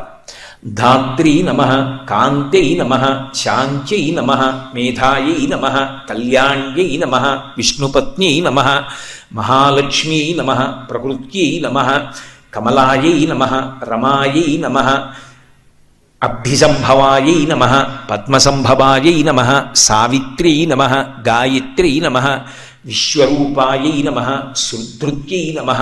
ఇటువంటివి 21 నామాలు ఉన్నాయి. ఆ 21 నామములు చెప్పి 8 ప్రదక్షిణములు చెయ్యాలి. ఒక ప్రదక్షిణం కాదు, 8 సార్లు ప్రదక్షిణం చెయ్యాలి. కార్తీక మాసం మొత్తం మీద ఒక్కసారైనా నువ్వు ఉసిరి చెట్టుకి 8 దీపములుంచు అన్నారు. ఏమిటి 8 దీపములు అంటే? 8 దిక్కుల యందు 8 దీపములు పెట్టాలి. 8 దీపముల మధ్యలో వెలుగుతూ ఉంటుంది ఆ ఉసిరి చెట్టు. అంటే అష్టదిక్పాలకుల చేత సేవింపబడుతున్నటువంటి పరదేవతా స్వరూపంగా నీవు నమస్కరిస్తే, అటువంటి సంస్కారము మన యందు నిలబడితే, ఆ ఋతువునందు ప్రకృతి శక్తి స్వరూపిణి అయినటువంటి ఆ తల్లియే అనుగ్రహించగలదు కనుక మనందరినీ కూడా కాపాడుతుందని 8 దిక్కులా 8 దీపములుంచి, దీపపు సమ్మె మీద కొద్దిగా పసుపో కుంకమో అక్షతలో వేసి 8 దిక్కులా వెలుగుతున్నటువంటి దీపముల మధ్య ఉన్నటువంటి ఉసిరి చెట్టుకి నమస్కరిస్తారు. ఇది ధాత్రి పూజ అని ప్రత్యేకంగా కార్తీక మాసంలో అమ్మవారి యొక్క అనుగ్రహ విశేషం ద్వారా తమని తామును రక్షించుకోవడానికి చేస్తారు. అగ్ని ఆరాధన విశేషంగా ఉండేటటువంటి మాసం కనుక ఒక్క కార్తీక మాసం దగ్గరికి వచ్చేటప్పటికీ అనేక రకములైనటువంటి దీపములు ఉంచుతారు. తత్వతః ఎక్కడ దీపం పెట్టినా దీపానికి ఉండేటటువంటి లక్షణం ఒక్కటే. కానీ అది ఎక్కడ పెట్టబడింది అనేటటువంటి దాన్ని బట్టి ఆ దీపానికి ఒక పేరు వస్తుంది. ఉదాహరణకి మీరు ఏదో ఒక కార్యాన్ని సంకల్పం చేసి ఆసమాప్త పర్యంతం ఈ కార్యక్రమం ప్రారంభం చేస్తున్నాం, ఇది పూర్తయిపోయి పూర్ణాహుతి అయిపోయే వరకు ఈ దీపం ఇలాగే వెలుగుతూ ఉండాలని సంకల్పం చేస్తున్నాను అంటే ఇది పరబ్రహ్మస్వరూపమై విఘ్నములు లేకుండా నన్ను కాపాడాలి అని ఒక జ్యోతిని వెలిగించారనుకోండి, దాన్ని నందాదీపము అంటారు, అఖండ దీపము అంటారు. తిరుమల క్షేత్రంలో వెంకటేశ్వర స్వామి వారి సన్నిధానంలో ఆయన పద్మపీఠం మీద నిలబడినప్పుడు చతుర్ముఖ బ్రహ్మగారు మొట్టమొదట ఆ దేవాలయంలో ఆనందనిలయ విమానంలో అఖండ దీపం వెలిగించాడు. ఆనాటి నుంచి ఈనాటికి ఏనాటికి ఆ అఖండ దీపం అలాగే వెలుగుతూ ఉంటుంది. అది అఖండ దీపం. అలాగే ఒక కార్యక్రమం చేసేటప్పుడు ఇది ఈ కార్యక్రమ ఆసమాప్త పర్యంతం వెలగాలి అని వెలిగించారనుకోండి, దాన్ని అఖండ దీపం అంటారు లేదా నందాదీపము అంటారు.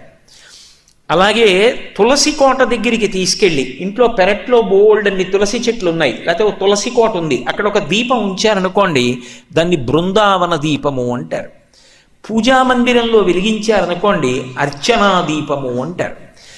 దాన్ని పట్టుకెళ్ళి బలిపీఠం మీద పెట్టారనుకోండి బలిదీపము అంటారు.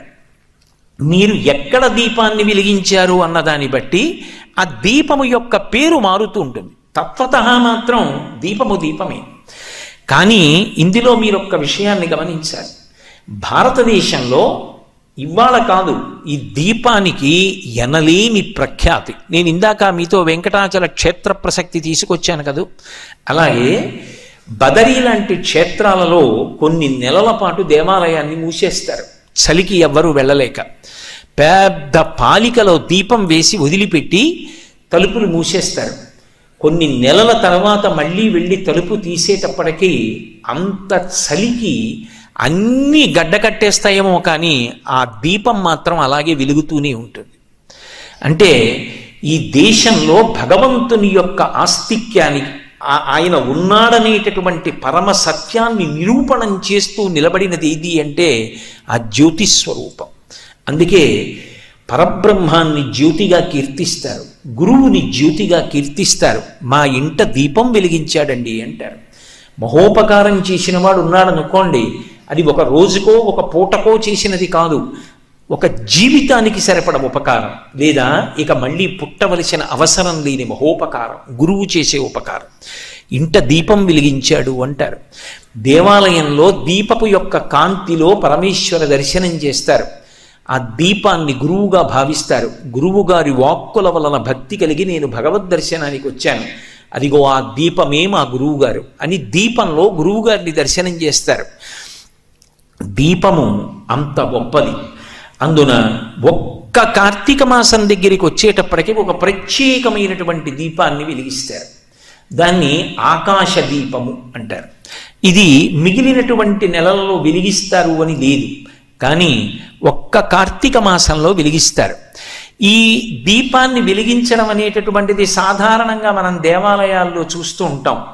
ధ్వజస్తంభానికి అడ్డంగా ఒక కొయ్య ఉంచి దానికి ఒక కప్పీని ఏర్పాటు చేసి గాలి లోపలికి ప్రవేశించడానికి వీలుగా చిన్న చిన్న రంధ్రములతో కూడుకున్నటువంటి భరిణె వెంటి ఒక పరికరంలో దీపాన్ని వెలిగించి తాడు పట్టి లాగి పైకి ఎత్తుతారు. దాన్ని ఆకాశదీపము అని పిలుస్తూ ఉంటారు. యథార్థమునకు ఆకాశదీపం ఒక్క దేవాలయంలోనే కాదు, ఇంట్లో కూడా ఆకాశదీపం వెలిగించవచ్చు. ఇంట్లో కూడా ఆకాశదీపం వెలిగించవచ్చు, దాని చేత ఎనలేని ప్రయోజనాన్ని పొందవచ్చు అని శాస్త్రవాక్కు. ఎలా వెలిగించవచ్చు అంటే యజ్ఞంలో ఉపయోగించేటటువంటి చెట్లు ఏవి ఉంటాయో అటువంటి చెట్టు కొమ్మ ఇంటి యజమాని యొక్క చేయి ఎంత పొడుగుంటుందో అంత పొడుగు కొయ్యతో తయారు చేస్తారు. ఏదో మా ఇంటికి నేను యజమానిని, నా చెయ్యి ఎంత పొడుగుంటుందో అంత పొడుగు చెక్క ఒకటి తయారు చేసి దాని మీద మధ్యలో ఒక జ్యోతిని వెలిగిస్తారు. చుట్టూ 8 చిన్ని చిన్ని ప్రమిదల వంటి ఉంటాయి, అందులో 8 చిన్న దీపాలు వెలుగుతుంటాయి, మధ్యలో పెద్ద దీపం వెలుగుతూ ఉంటుంది. ఈ దీపాన్ని ప్రదోష వేళలో బయటికి తీసుకొచ్చి కానీ ఇంటి మేడ మీద కానీ వెలిగిస్తారు. వెలిగించి ఒక మాట చెప్తారు, దామోదరాయ నభసి తులాయాం డోలయా చష. స్వామి, నీవు ఆకాశస్వరూపుడవై అంతటా ప్రకాశిస్తున్నావు. అలా ప్రకాశిస్తున్నటువంటి నీకు ఓ దామోదర, అనంతంగా విష్ణుతత్వంగా వ్యాపించి ఉన్నటువంటి నీకు ఇదిగో నేను ఆకాశ దీపం పెడుతున్నాను. ప్రదీపంతే ప్రయచ్ఛామి నమో ననంతాయ చ, నమో ననంతాయ వేధసి. స్వామి, నీకు నేను వెలిగించినటువంటి ఈ దీపానికి ఒక లక్షణం ఉంది. ఇది ఊగుతూ ఊయలలా నీకు ఆకాశ మార్గంలో అనంతంగా వ్యాపించినటువంటి నీకు పైకెత్తి పెట్టినటువంటి దీపం. సాధారణంగా దీపం కదలకుండా కింద ఉంటుంది. ఈ దీపం ఊయలలా కదులుతూ ఆకాశంలో దేవతలు ప్రయాణం చేసి వెళుతూ ఉంటారు. ఆ ప్రయాణం చేసి వెళ్ళేటటువంటి దేవతలకి, ఆకాశ మార్గంలో ప్రయాణం చేసేటటువంటి దేవగాయకులు వెడుతూ ఉంటారు అని రామాయణంలో కూడా కనపడుతుంది. వాళ్ళు శుభవార్తలు చెప్తూ ఉంటారు అని చెప్పి, అటువంటి ఉత్తములైనటువంటి వారికి ఇదిగో నేను ఆ విష్ణు స్వరూపానికి కదులుతున్నటువంటి ఊగుతున్నటువంటి ఈ దీపాన్ని, తులాయాం డొలయా సహా, ఊగుతున్నట్లుగా ఉన్నటువంటి ఈ దీపాన్ని పెడుతున్నాను. అలా 30 రోజుల పాటు ఆకాశ దీపాన్ని ఇంటి ముందు కానీ దేవాలయంలో కానీ వెలిగించినటువంటి వారు ఉత్తరోత్తర జన్మల యందు తత్ఫలితము చేత ఏమీ ఆశించకపోయినా అనంతమైనటువంటి ఐశ్వర్యాన్ని పొందుతారు అని శాస్త్రవాక్కు. ఎందుకంటే దేవతలకు ఒక లక్షణం ఉంటుంది. మనం అడిగామా అడగలేదా అని వారు చూడరు. వారి ఆరాధన చేసినప్పుడు వారు ఒక ఫలితాన్ని ఇస్తారు. ఆకాశ దీపాన్ని వెలిగించినటువంటి వారికి ఇచ్చేటటువంటి గొప్ప ఫలితం అనంతమైనటువంటి ఐశ్వర్యము ఉత్తర జన్మల యందు ఇయ్యబడుతుంది. అది భక్తి ఐశ్వర్యం అయితే ఇంకా అంతకన్నా అదృష్టం ఏముంటుంది? బాహ్యంలో ఉన్న ఐశ్వర్యం అక్కర్లేని శత్రుత్వాలు తీసుకొస్తుంది. భక్తి ఐశ్వర్యం యోగరతోవా భోగరతోవా ఎప్పుడు సంతోషంతో నందతి నందతి నందచ్చేవ, ఆనందంతో లోపల భగవంతుణ్ణి స్మరిస్తూ ఆనందంగా కాలం గడపడానికి వీలైనటువంటి స్థితిని కల్పిస్తుంది. అందుకే యోగరతోవా భోగరతోవా సంగరతోవా సంగవిహీన యస్య బ్రహ్మణి రమతే చిత్తం నందతి నందతి నందత్యేవ అంటారు. అటువంటి ఆకాశ దీపాన్ని ఒక్క కార్తీక మాసంలోనే వెలిగిస్తారు. అది ఒక ప్రత్యేకత ఈ మాసంలో. అసలు ఈ మాసానికి ఒక విశేషం ఉంది. అత్యంత తేలికైనటువంటి మార్గంతో భగవంతుణ్ణి ఆరాధించడం, లోకాన్ని కాపాడడం రెండింటినీ కార్తీక మాసంలో సమన్వయం చేశారు. కేవలం దీపం వెలిగించడం ద్వారా భగవంతుని యొక్క అనుగ్రహానికి పాత్రులు కావడం, లోకాన్నంతటినీ కూడా ఉపద్రవాల నుంచి కాపాడడం, చల్లతనం పెరుగుతున్న కాలం కాబట్టి లోకానికి క్షేమకరమైనటువంటి వేడిని పంచిపెట్టడం. ఇంతే కాదు, ఈ మాసంలోనే కార్తీక పౌర్ణమి నాడు వెలిగించేటటువంటి దీపం చేత నరుడు మిగిలినటువంటి సమస్త ప్రాణికోటికి ఉపకారం చేస్తాడు. ఎందుకంటే కార్తీక పౌర్ణమి నాడు గుత్తి దీపాలు వెలిగిస్తారు. 365 ఒత్తులు గుత్తి చేసి దాన్ని బూంది ఒత్తి అని పిలుస్తూ ఉంటారు. గుత్తి చేసి వెలిగిస్తారు. ఇంట దీపం వెలగకుండా ఒక్కరోజు కూడా ఉండకూడదు. ఏ కారణం చేతనైనా ఇంట దీపం లేకుండా ఇల్లు తాళం వేసి ఉన్నటువంటి దోషం పరిహరింపబడడానికి 365 ఒత్తులు, అంటే ఒక రోజుకి సిద్ధపడిన వాడిని 365 రోజులు ఇల్లు తాళం వేసి దీపం లేకుండా వెళ్ళిపోవడానికి సిద్ధపడగలిగినటువంటి మనస్తత్వం ఉన్నవాణ్ణి కాబట్టి తద్దోషాన్ని ఉపశమింపజేయడానికి పరమాత్మ నీ కృపచేత అనుగ్రహించు. అజ్ఞానినా మయా దోషాన్ అశేషాన్ విహితాన్ హరి క్షమస్సత్వం క్షమస్వత్వం శేషశైల శిఖామణి. అందుకని ఇదిగో ఈ దీపం వెలిగిస్తున్నాను. ఆ దీపం వెలిగించినప్పుడు ఆ ప్రమిద మీద కొద్దిగా పసుపు కానీ కుంకం కానీ వేసి ఆ జ్యోతిలోకి వచ్చి నిలబడమని కోరుతారు. త్రయంబకమావాహయామి అంటారు. ఓ త్రయంబకుడా నువ్వు రా, లేదు దామోదరమావాహయామి, ఓ దామోదరుడా నువ్వు రా అంటారు. వాళ్ళిద్దరిలో అంటే ఇద్దరుగా ప్రకాశించే ఒక్కడు, నిజానికి ఉన్నది ఒకటే తత్వం. నువ్వు శివుడిని పిలువు అభ్యంతరం లేదు, విష్ణువుని పిలువు అభ్యంతరం లేదు. వచ్చి ఈ జ్యోతిలోకి ప్రవేశించు. ప్రవేశించి ఏం చెయ్యాలి? కీటాపతంగాహమశకాశ్చ వృక్షా జలే స్థలే ఏ నివసంతి జీవా దృష్ట్వా ప్రదీపం నచ జన్మభాగినః. ఈ లోకంలో కీటాహ అనేకమైనటువంటి పురుగులున్నాయి, పతంగాహ రెక్కలు కలిగినటువంటి పురుగులున్నాయి. అలాగే జలే స్థలే ఏ నివసంతి జీవాహ అవి నీటిలో ఉంటాయి, భూమి మీద ఉంటాయి. అంతేకాదు వృక్షముల వంటి ఉన్నాయి, అవి కదలలేవు. తెల్లవారి లేస్తే మనకి ఆకుకూరలు ఇస్తున్నాయి, పువ్వులు ఇస్తున్నాయి. కిరణజన్య సంయోగ క్రియ ద్వారా సూర్య భగవానుడి నుంచి పొందినటువంటి శక్తితో పత్రహరితాన్ని తయారు చేసుకుని ఆకులలో ఆకుపచ్చతనాన్ని నింపుకుని దాని ద్వారా మనకి ఆహారాన్ని సమకూరుస్తున్నాయి. అయినా ఆ చెట్లకి తమకి తాము ఉపకారం చేసుకోగలిగినటువంటి శక్తి లేదు. అటువంటి చెట్లు అనుగ్రహింపబడుగాక. ఏ కారణం చేత? నేను వెలిగించిన ఈ దీపం ఉందే, ఈ దీపపు కాంతి ఎంత దూరం పడుతోందో ఆ కాంతిలోకి ఏ ఏ ప్రాణులు వస్తున్నాయో అవి కీటాహ పతంగాహ వశకాశ్చ వృక్షాహ జలే స్థలే ఏ నివసంతి జీవాహ దృష్ట్వా ప్రదీపం నచ జన్మభాగినః. ఈ దీపపు కాంతి పడిన కారణం చేత ఇక అవి మళ్ళీ పుట్టవలసినటువంటి అవసరాన్ని పోగొట్టుకొనుగాక.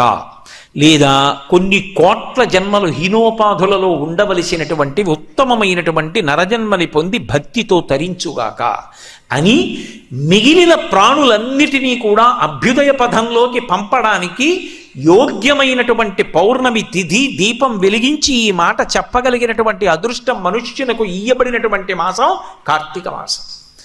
అంటే ఈ నెలలో సమస్త ప్రాణులు కూడా అనుగ్రహింపబడతాయి దీపము ద్వారా. అంత గొప్ప మాసం. అయితే ఇందులో విశేషం ఏమిటంటే కేవలం ఏదో పుణ్యానికి సంబంధించినటువంటి విషయం ఒక్కటే నడవడం కాదు, మనుష్య సంబంధాలకి కూడా కార్తీక మాసం అంత పెద్ద పీట వేస్తుంది. కార్తీక మాసం ప్రారంభం పాడ్యమి, బలిపాడ్యమి శుక్లపక్షంలో. విధియ దగ్గరికి వచ్చేటప్పటికి అది యమ విధియ. సూర్యభగవానుడికి ఒక కొడుకు ఒక కూతురు. కొడుకు పేరు యమధర్మరాజు, కూతురి పేరు యమున. ఇద్దరికీ ఒక లక్షణం, ఇద్దరూ ముందుకెడతారు తప్ప వెనక్కి రారు. ఎందుకనంటే కాలస్వరూపుడు, ఆయనకి కాలుడు అని పేరు. ఆయన కాలంలో పడగొట్టవలసిన వాళ్ళని ఒక్క క్షణం ఆలస్యం లేకుండా పడగొడుతూ వెళ్ళిపోతూ ఉంటాడు. యమున ముందుకెడుతుంది తప్ప వెనక్కి రాదు. అదే గంగ అయితే దక్షిణ దిక్కుగా వెడుతున్నటువంటి గంగ వారణాసి దగ్గర మళ్ళీ ఉత్తరానికి తిరుగుతుంది. అందుకని కాశీగంగా కాశీగంగా అంటారు. కాశీగంగకి హరిద్వార గంగకి ఏమిటి తేడా అంటే దక్షిణ దిక్కుకు వెడుతున్నది, ఉత్తరానికి తిరిగింది కాశీలో. ఎన్ని జన్మలెత్తినా చిట్ట చివరికి ఈ శరీరం ఊరికి దక్షిణాన ఉన్నటువంటి శ్మశానంలో కాలిపోతోంది. కానీ ఏ జన్మలో ఉత్తర దిక్కుకు తిరిగి మృత్యుంజయుడైనటువంటి పరమశివుని వంక చూశాడో ఆ జన్మలో ఇక మళ్ళీ పుట్టవలసిన అవసరం లేనటువంటి స్థితికి పునాది రాయి వేసుకుంటున్నాడు. గంగ అక్కడ ఉత్తరాభిముఖమైంది అంటే మనకి పాఠం నేర్పుతోంది. అందుకని కాశీగంగా కాశీగంగా అంటారు. యమున వెనక్కి రాదు, ముందుకు వెళ్ళిపోతుంది. కాలము ముందుకే వెడుతుంది తప్ప కాలం వెనక్కి రాదు. ఇంకా అందుకే మాకురు ధన జన యవ్వన గర్వం హరతి నిమేషత్కాల సర్వం మాయామయమిదమఖిలం హిత్వా బ్రహ్మపదం త్వం ప్రవిశ విదిత్వా అంటారు. కాలోహి బలవాన్ కర్త సతతం సుఖదుఃఖయో నరాణాం పరతంత్రాణం పుణ్య పాపానుయోగత అని వ్యాసభగవానుడు దేవీ భాగవతంలో. కాలము పరమ బలవత్తరమైన స్వరూపం. ఆ కాలంలో ఎవరు ఏది అనుభవించాలని ఉంటే అది అనుభవించడమే తప్ప కాలమునకు ఎదురు తిరగగలిగినటువంటి వాడు ఉండడు. కాల కలయతామహం అంటాడు గీతాచార్యుడు. నేను కాలం రూపంలోనే అన్నిటినీ గణన చేస్తున్నాను అంటాడు. అటువంటి పరమ బలవత్తరమైనటువంటి కాలస్వరూపమైనటువంటి యముడు యమున ముందుకు నడిచి వెళ్ళిపోతుంటాయి. ఇద్దరికీ ఎప్పుడూ హడావిడే కనుక ఇద్దరూ ఒకరి ఇంటికి ఒకరికి వెళ్ళే అవకాశం లేదు. కానీ జీవితాల్లో రెండు రకాలైనటువంటి ధనం ఉంటుంది. ఒకటి భౌతికమైన ధనం, సంపాదించి తెచ్చిన ధనం. దాన్ని తక్కువ చేసి ఎవరూ మాట్లాడలేదు. ధార్మికంగా సంపాదించమన్నారు తప్ప డబ్బుండడం తప్పని ఏ శాస్త్రం చెప్పలేదు.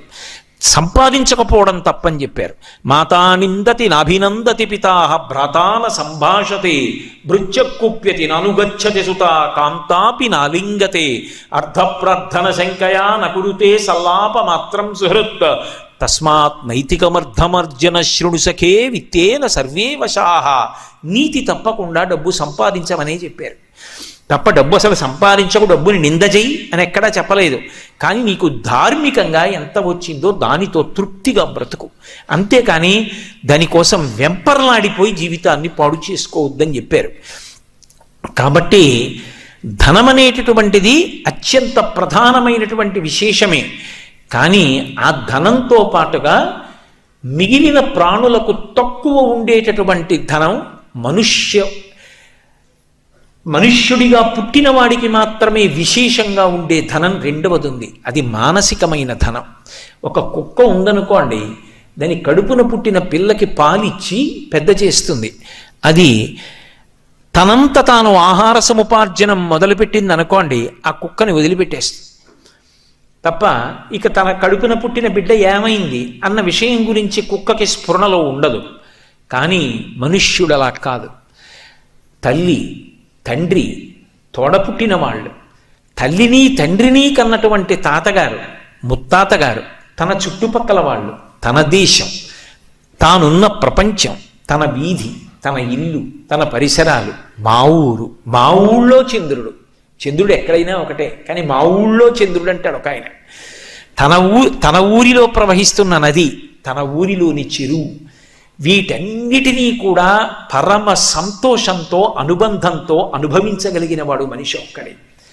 అవి పరమేశ్వరుడిచ్చినటువంటి గొప్ప అనుగ్రహం. ఆయన తనంత తానుగా కొన్ని అనుబంధాలు ఇచ్చాడు.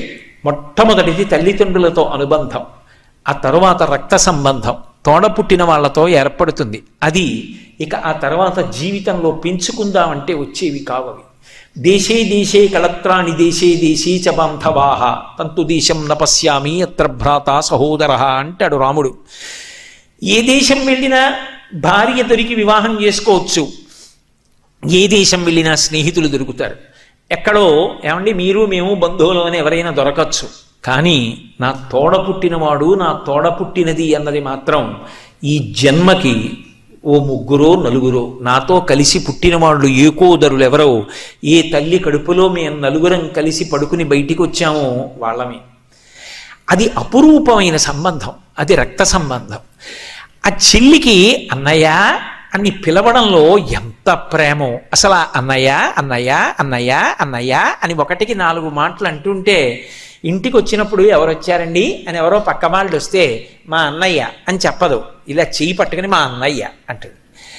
భాగవతంలో కూడా కంసుడు అంత దుర్మార్గుడై దేవకీదేవికి పుట్టిన సంతానాన్ని చంపడానికి వస్తే అన్నయ్య అన్నయ్య అని 4 మాటలంటే వదిలేస్తాడనుకుని అన్నవు నీవు చెల్లెలికి అని అన్న శిమింపు మన్న తగదల్లుడు కాడిది మేనకోడలవు మన్నన చేయు మన్న విని మానిని చంపుట రాచపాడి కాదన్న సుకీర్తి వైమనగదన్న మహాత్ములు పోవుత్రోవ పోవన్న భవత్ సహోదరి కదన్న నిను శరణంబు వేడదన్ అంటుంది.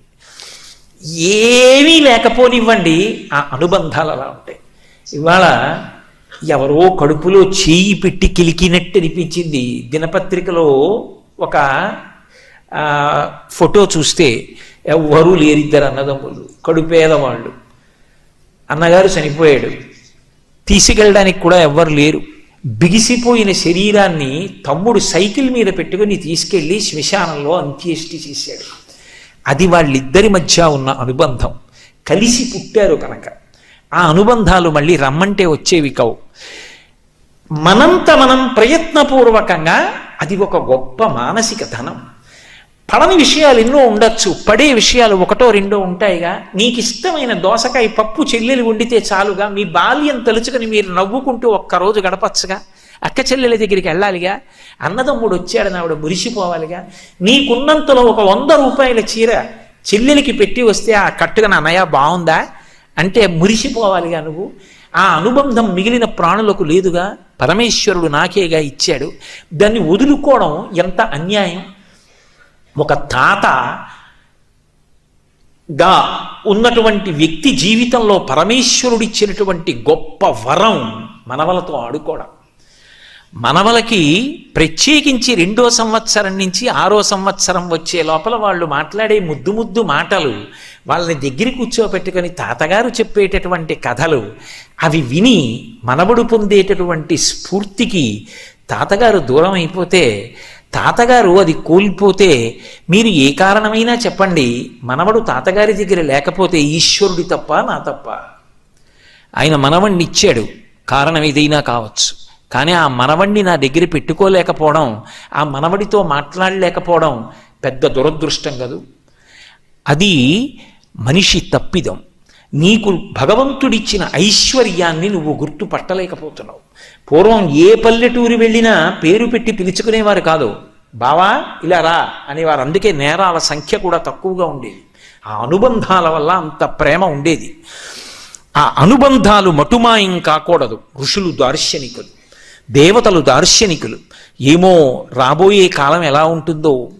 ఇంట్లో ఇదే గదండి అంటే మాస్టర్ బెడ్రూమ్ మేం పడుకునే గది అంటాడు. ఇదేమిటండి చిల్డ్రన్స్ బెడ్రూమ్ అంటాడు. మరి మీ అమ్మగారు నాన్నగారు పడుకునే గది లేదు ఇంట్లో. అంటే అమ్మకి నాన్నకి శరీరంతో ఉంటే వాళ్ళు పడుకోవడానికి ఒక గది లేదు. ఇల్లు పూర్తయ్యాక తల్లిదండ్రుల్ని తీసుకెళ్ళి ఇది మా గది, ఇది పిల్లల గది, ఇది హాలు, ఇది వంటిల్లు. ఆ తండ్రి ఎంత చిన్నబుచ్చుకుంటాడు. రక్తాన్ని చెమటగా మార్చి పెంచి పెద్ద చేశాడు. బహుశా ఇది ఆలోచించారు దేవతలు. మనని చూసి వీళ్ళు నేర్చుకుంటారనుకున్నాడో ఏమో.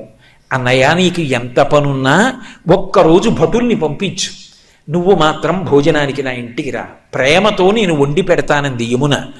మన్నించి యమధర్మరాజు కార్తీక మాసంలో శుక్లపక్షంలో విధియ తిథి నాడు యమున ఇంటికి భోజనానికి వెళ్ళాడు. ఏం చెయ్యాలి అన్నయ్య వస్తే? పరమ ప్రేమతో చిన్నప్పుడు అన్నయ్య ఏం తినేవాడో, ఏదంటే ఇష్టమో ఆ మాటలు చెప్తూ కబుర్లు చెప్తూ ఇంకొంచెం తినన్నయ్య ఇంకొంచెం తినన్నయ్య అంటూ అన్నయ్యకి ప్రేమగా వడ్డించింది. తిన్నాడు. ఏం కావాలమ్మా నీకు అని అడిగాడు. మరి దేవతా సంబంధం కదూ, వరం ఇవ్వాలి. ఆవిడ మనందరి కోసం ఓ వరం అడిగింది. అన్నయ్య ఇది జ్ఞాపకం పెట్టుకుని ఈ తిథి నాడు ఏ అన్నయ్యని ఏ తమ్ముణ్ణైనా సరే, ఏ అక్క అయినా ఏ చెల్లైనా ఇంటికి పిలిచి అన్నం పెడితే ఆ అన్నం తిన్నందుకు ఆ అన్నకి కానీ తమ్ముడికి కానీ అపమృత్యు దోషం లేకుండా చెయ్యన్నయ్యా. తప్పకుండా ఇస్తానమ్మా అన్నాడు. అంతేకాదమ్మా, నీలాంటి చెల్లెలు ఉన్నందుకు పొంగిపోతున్నాను. విశాల హృదయంతో అడిగావు. ఇలా పెట్టిన చెల్లికి మంగళసూత్రానికి ఇబ్బంది రాదమ్మా, సౌమాంగల్యంతో ఉంటుంది, వరం ఇస్తున్నానన్నాడు. యజ్ఞం చేయమన్నారా, యాగం చేయమన్నారా? ఏడాదికి ఒక్కసారి భగినీహస్త భోజనమని తోడ పుట్టిన దాని ఇంటికి వెళ్ళి అన్నం తినమన్నారు. ఆ తిథి జ్ఞాపకం పెట్టుకుని ప్రేమగా వాళ్ళు పిలవాలి. ఆ తిథి జ్ఞాపకం పెట్టుకుని తప్పకుండా అక్క చెల్లెల ఇంటికి వెళ్ళాలి. అది లేని నాడు మీరెంతమంది అండి అంటే నాకు అక్క ఉంది, నాకు చెల్లుంది అని చెప్పుకుని మాత్రం ఉపయోగం ఏముంటుంది? ఒక్కసారి ఆ పిలుపు రావాలి, దానికోసమే వెళ్ళాలి, ఆ ప్రేమతోనే పెట్టాలి, ఆ ప్రేమతో తిని రావాలి. ఆ అనుబంధాలు మిగిలిన ప్రాణులకు లేవు, మనుష్యులకు ఉన్నాయి. అలా బ్రతకండి. అన్నయ్య వెళ్ళిపోగలడా? అమ్మా నువ్వు రా, పుట్టింటికి రా, ఎన్నాళ్ళయిందో. నువ్వు ఒకరోజు అడిగావు, రేపు కూడా ఉంటాను మా ఇంట్లోనే ఉంటారా? ఇప్పుడు యమునని తన ఇంటికి తీసుకెళ్ళాడు. వెంటనే ప్రేమ ఎప్పుడో వస్తానంటే కాదు, వచ్చేసేయి అని. ఏం చేస్తాడు? తీసుకెళ్ళి పసుపు కుంకం ఇచ్చాడు, చీరాసారే ఇచ్చాడు, మధురమైన మంజుల భాషలో మాట్లాడాడు, పంపించాడు. అందుకని అది సోదరి తృతీయ, శుక్లపక్ష తదియ. ప్రత్యేకించి అది సోదరి అన్నయ్య ఇంటికి వెళ్ళేటటువంటి తిథయింది. బహుశः ఏ మాసంలో కూడా ఇలా సాంఘికమైనటువంటి అనుబంధములను జ్ఞాపకం చేస్తూ నీకు మానసికమైన ఐశ్వర్యం ఒకటి ఉంది, దానికి దూరం అయిపోకు, దాన్ని అనుభవించడం నేర్చుకో, సంతోషంగా బ్రతుకు. నీకు 80 ఏళ్ళు వచ్చేయచ్చు, నీ చెల్లికి 75 ఏళ్ళు వచ్చేయచ్చు.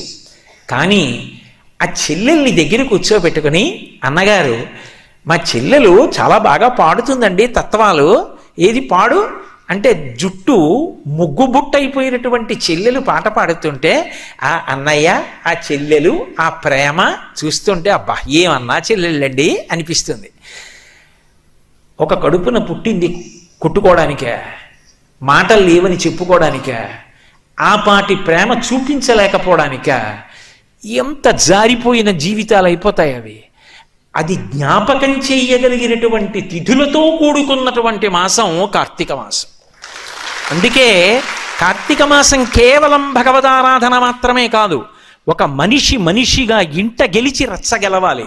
ఇంట గెలవడం నేర్పినది, మానసికమైన ధనాన్ని అనుభవించడం నేర్పిన నెల కార్తీక మాసం.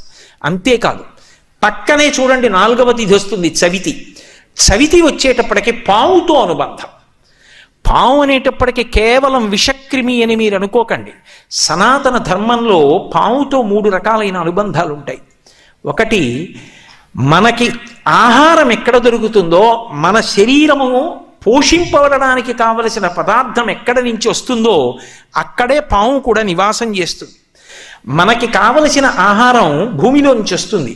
ఆ భూమిని దున్ని పంట పండిస్తారు. అక్కడే కలుగులో పాము కూడా పడుకుంటుంది. అక్కడే గట్టుకున్న కన్నంలో పాము పడుకుంటుంది.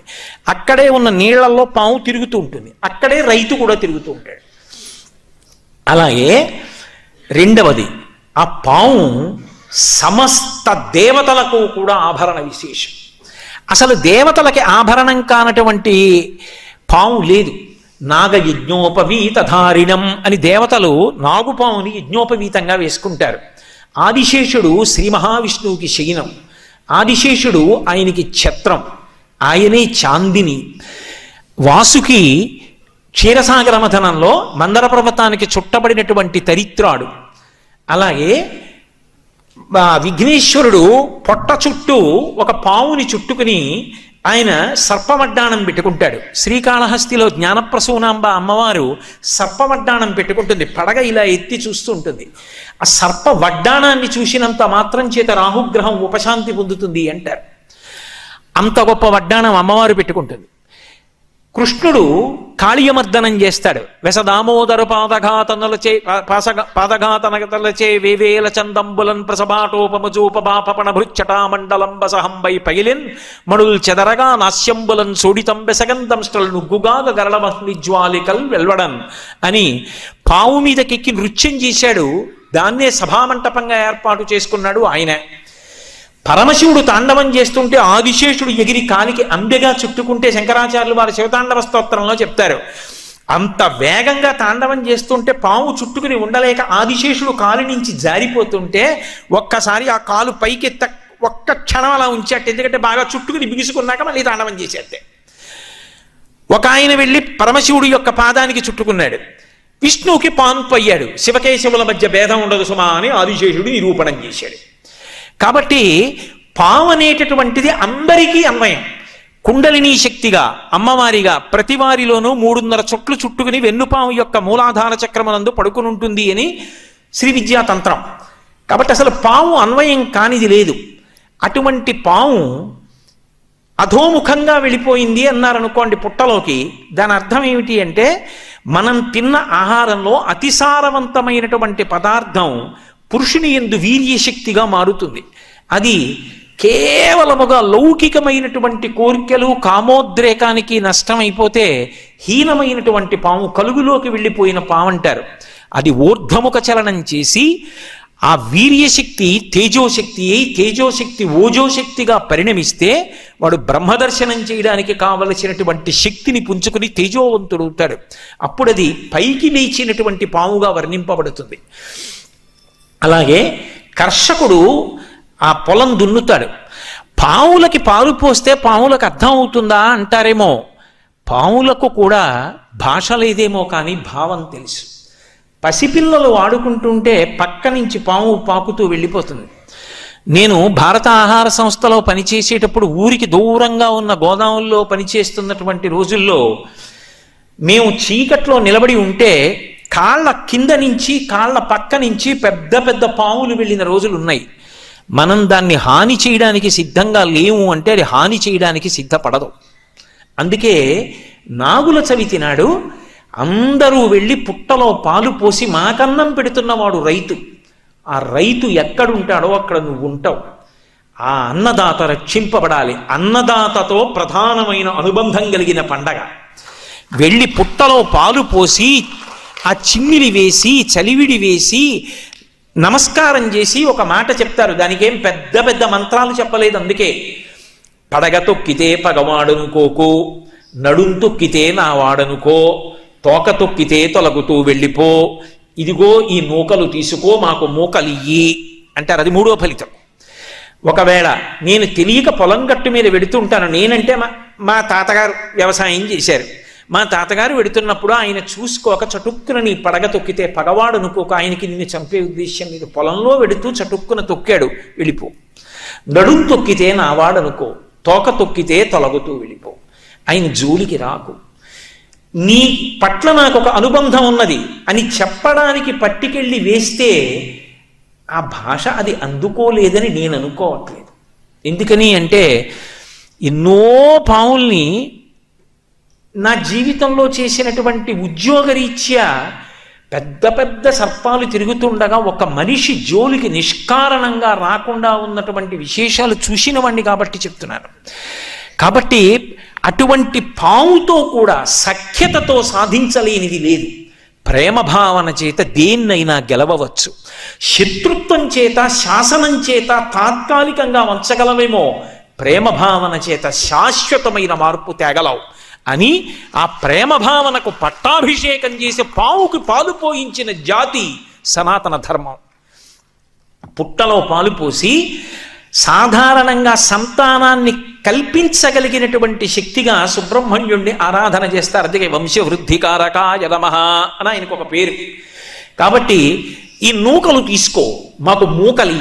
మూకలంటే నాకు 10 మంది కొడుకులు, 30 మంది మనవలు, 50 మంది మునిమనవలు, 70 మంది ఇనుమనవలు, ఇంతమంది ఇంట్లో ఆడుకుంటుంటే నేను తాతనై ముత్తాతనై వీళ్ళందరినీ చూస్తూ సంతోషంగా గడిపి కేవలం అనుబంధాలే కాదు, చిరంజీవందేవ క్షపిత పశుపాశవ్యతికర పరానందాభిజ్ఞం రసయతి రసం తద్భజనవాన్, చిట్ట చివర పరబ్రహ్మాన్ని అనుభవిస్తూ శరీరం విడిచిపెట్టగలిగిన స్థితిని అని చెప్పడానికి నాగుల చవితిని 4 కారణాలకి చేస్తారు. ఇంత గొప్పగా అగ్ని ఆరాధన అనేటటువంటిది పతాక స్థాయి. పతాక స్థాయిలో ఉన్న ఆరాధనని దీపస్థాయికి తీసుకొచ్చి మళ్ళీ అక్కడి నుంచి సాంఘికమైన అనుబంధాల దగ్గరికి వెళ్ళి అక్కడ నుంచి పావుని కూడా ప్రేమతో గెలవగలిగిన జాతి. ఎందుకో తెలుసా? నటరాజస్వామి తాండవం చేస్తుంటారు. నటరాజస్వామి చిదంబరంలో కనకసభలో నాట్యం చేస్తుంటే ఆయనకి ఉపకారం చెయ్యగలిగిన వాళ్ళే చుట్టూ ఉంటారు. మధ్యలో వాయించేవాళ్ళు, ఏదో వీణ వాయించేవాళ్ళు, వేణువు వాయించేవాళ్ళు అందరూ చుట్టూ ఉంటారు. దేవతలందరూ తలకోవాద్యం భోగిస్తూ ఉంటారు. కానీ ఒక్క వాద్యం కూడా మ్రోగించలేని వాళ్ళు, పాట పాడలేని వాళ్ళు 2 ఉంటారు. ఎవరు అంటే ఒకడు పతంజలి, ఒకడు వ్యాఘ్రపాదుడు. వ్యాఘ్రపాదుడు మహాభక్తుడు. రోజు అరణ్యాల్లోకి వెళ్ళి అప్పుడే వికసించిన పూలు తెచ్చి ఆకాశలింగానికి పూజ చేసేవాడు. పరమశివుడు చూసి అయ్యయ్యో పాదాలు చీరుకుపోతున్నాయిరా అరణ్యాల్లో తిరగడంలో నీకని పెద్ద పులి యొక్క పాదాలు ఇచ్చాడు. అందుకే కింద శరీరం పెద్ద పులిది, తల మనుష్యుడిది ఉంటుంది. చిదంబరంలో ఇప్పటికీ వ్యాఘ్రపాదుడు తీసుకొచ్చి ఆ పరమశివుడికి పూజ చేస్తాడు ఆ పువ్వులతోనని. అలాగే ఆదిశేషుడు వచ్చి పడగలు విప్పి నిలబడ్డాడు. విఘ్నేశ్వరుడు నవ్వాడు. ఎందుకు నవ్వావన్నాడు శేషుడు. మేమందరం తలకొక వాద్యం వాయిస్తాం, నువ్వేం చేస్తావు? పావువి, నువ్వేం చెయ్యలేవు, ఏం వాయించలేవు, అలా చూడ్డానికే నువ్వు అన్నాడు.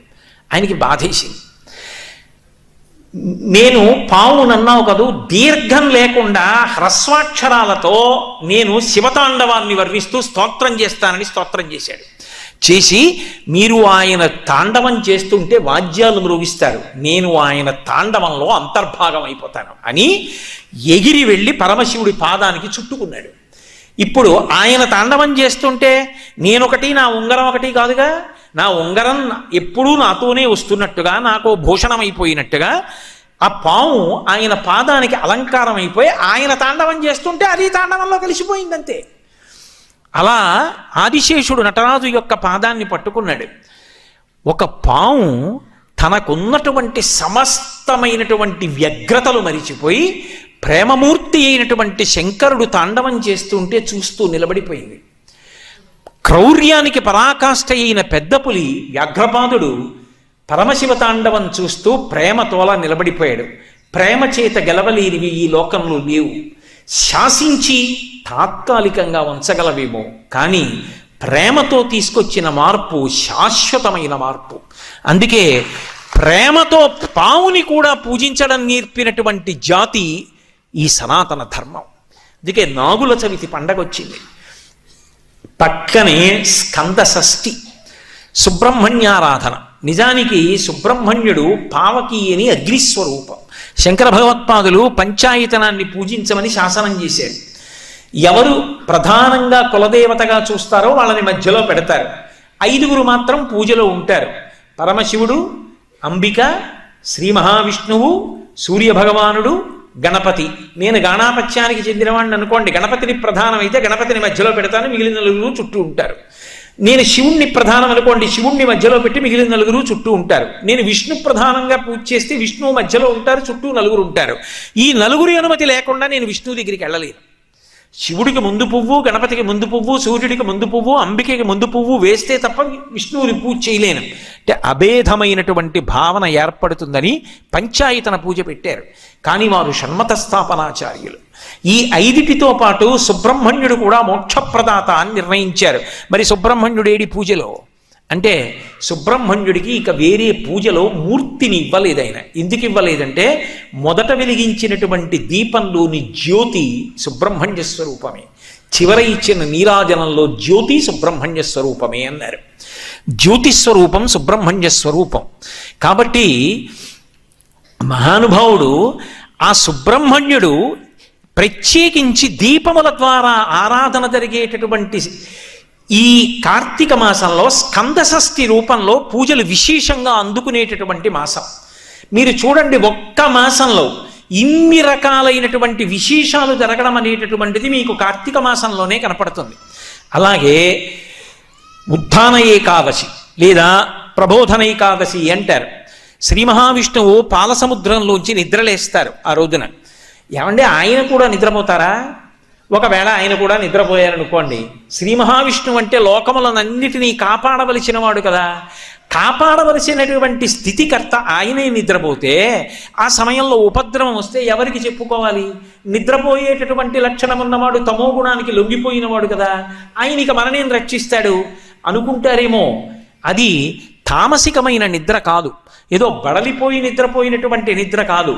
నిద్రాముద్రాం నిఖిల జగతి రక్షణే జాగరూకం అని దక్షిణాయనం రాగానే ఆషాఢమాసంలో మొదలు పెడతాడు ఆ నిద్ర. అది యోగ నిద్ర. చూడండి, ఏదైనా బాగా ఆలోచించవలసి వచ్చిందనుకోండి, జ్ఞాపకం రాలేదనుకోండి, ఓసారి కళ్ళు మూసుకుని ఇలా అంటాం. కళ్ళు మూసుకుని ఆలోచన చేసినట్టే ఆయన కూడా బాహ్యనేత్రములను మూసి పడుకుంటాడు. అంటే పైకి చేస్తున్న పూజ కాదు, మనస్సుల లోపల ఉన్నటువంటి భక్తిని లెక్కలోకి తీసుకుంటాడు. దక్షిణాయనంలో ఉపాసన కాలం కాదు, లోపల మనస్సుని చూస్తూ ఉంటాడు. అందుకే వెంకటేశ్వరుడిగా ప్రతిజ్ఞ చేశాడు, ఏకేన తులసి మాత్రదలేనాపి నరోత్తమ పూజయేద్ భక్తిభావేన తంరక్షామి ఇతి మత్మనః అన్నాడు. ఒక్క తులసి దళం భక్తితో ఇస్తే చాలు, నేను లొంగిపోతానన్నాడు. ఆ భక్తి అన్నది పైకి పదార్థము చేత ప్రకటనం కాదు. ఎన్ని తెస్తే భక్తి అని మీరు అనగలరు? ఎవరి శక్తిని బట్టి వారు తెస్తారు. శక్తిని బట్టి తేవడం కాదు, ఎవరి భక్తి అన్నది ఆర్ద్రత, ఎవరి మనసులో ఎంత ఉన్నది దాన్ని బట్టి ఆయన అనుగ్రహిస్తాడు. ఆ భక్తి కలిగిన వాడు ఏమి ఇవ్వనివ్వండి ఆయన పుచ్చుకుంటాడు. ఒకనాడు కురుసభకి రాయబారానికి వెడితే ఎందరో వచ్చి చెయ్యి ఇచ్చారు. చెయ్యి పట్టుకు దిగాడా? రథంలోంచి దిగేటప్పుడు విదురుడి చెయ్యి పట్టుకు దిగాడు. ఎందుకు దిగాడు? ఏం మిగిలిన వాళ్ళు బలవంతులు కారా? ఎవరి మనసులో పవిత్రమైన భక్తి ఉన్నదో వాళ్ళ చెయ్యి పట్టుకుని రథంలోంచి దిగాడు. ఆయనకి ఎవరి మనసులో ఎంత భక్తి ఉన్నది అన్నదాన్ని ఆయన లెక్క కట్టుకుంటాడు. భక్తి అన్న మాటకు అర్థం కేవలముగా పైన చేసేటటువంటి క్రతువు ఒక్కటే కాదు, అలాగని భక్తి ఉంటే క్రతువు చెయ్యక్కర్లేదని చెప్పడము సాధ్యం కాదు. ఈ రెండు విరుద్ధములు మాత్రం కావు. నాకు నా కొడుకు మీద చాలా ప్రేమ ఉందనుకోండి, వాడు ఎక్కడో హైదరాబాద్లో ఉంటే కాకినాడలో వచ్చేటటువంటి కొత్తపల్లి కొబ్బరి మామిడి పళ్ళు బుట్ట కట్టి బస్సులో పెట్టి హైదరాబాద్ పంపించకుండా ఉండలేను. అలాగని కేవలం మామిడి పళ్ళు ఒకటే పంపిస్తూ ఉండడం వాడి మీద ప్రేమ కాదు. అలాగే భగవంతుని మీద భక్తి ఉంటే పూజ చెయ్యకుండా ఉండలేవు. కేవలం పూజ ఒక్కటే చేస్తే భక్తి అని చెప్పడము సాధ్యం కాదు. అందుకే భక్తి కన్నా పై స్థాయిలో మానసిక భక్తి ఉంటుంది. భగవంతుడు చెప్పినట్టుగా బ్రతుకుతానన్నది చిట్ట చివరి స్థాయి. నాకేమీ కాదు, ఆయన ఎలా చెప్పాడో అలా బ్రతుకుతా అంతే. అంతకన్నా గొప్ప భక్తి లోకంలో ఏముంటుంది? అదే ధర్మం. ఆయన ఎలా చెప్పాడో నేను అలాగే బ్రతుకుతానంతే, ఇంకొకలా నేను బ్రతకను. అప్పుడు వాడికి చచ్చిపోవడానికి విశ్వమంతా పూజామందిరమే. వాడికి పూజామందిరం అంటే ఇంట్లో గది కాదు, పూజామందిరం. అది పండిన భక్తి. ఇప్పుడు ఆ లోపల ఎంత ఎదుగుతున్నాడో అన్నదాన్ని పరమేశ్వరుడు చూస్తూ ఉంటాడు. అది చూడ్డానికి ఇక్కడ కన్నులు మూసి లోపలికి చూస్తాడు. అది యోగ నిద్ర. అది దక్షిణాయనంలో చూస్తాడు ఉపాసన కాలం కనుక. అందుకే సత్యనారాయణ వ్రతం చేసిన వాడికి పుణ్యం వస్తుందా, సత్యనారాయణ వ్రతం చూసిన వాడికి పుణ్యం వస్తుందా అంటే చెప్పడం కష్టం. ఎందుకని అంటే వ్రతం చేస్తూ సెల్ ఫోన్ మాట్లాడితే వస్తుందని చెప్పడం సాధ్యం కాదు. వ్రతం చేస్తూ అబ్బా నేను ఇప్పుడు చేసుకుంటాను అని మానసికంగా ఉపచారాలు చెప్తుంటే అక్కడ అధాంగ పూజ చెప్తున్నారు అనుకోండి, ఇక్కడ ఈయన సెల్ ఫోన్ పట్టుకుని ఇలా చేస్తున్నాడు అనుకోండి, ఈయనకు వస్తుందా?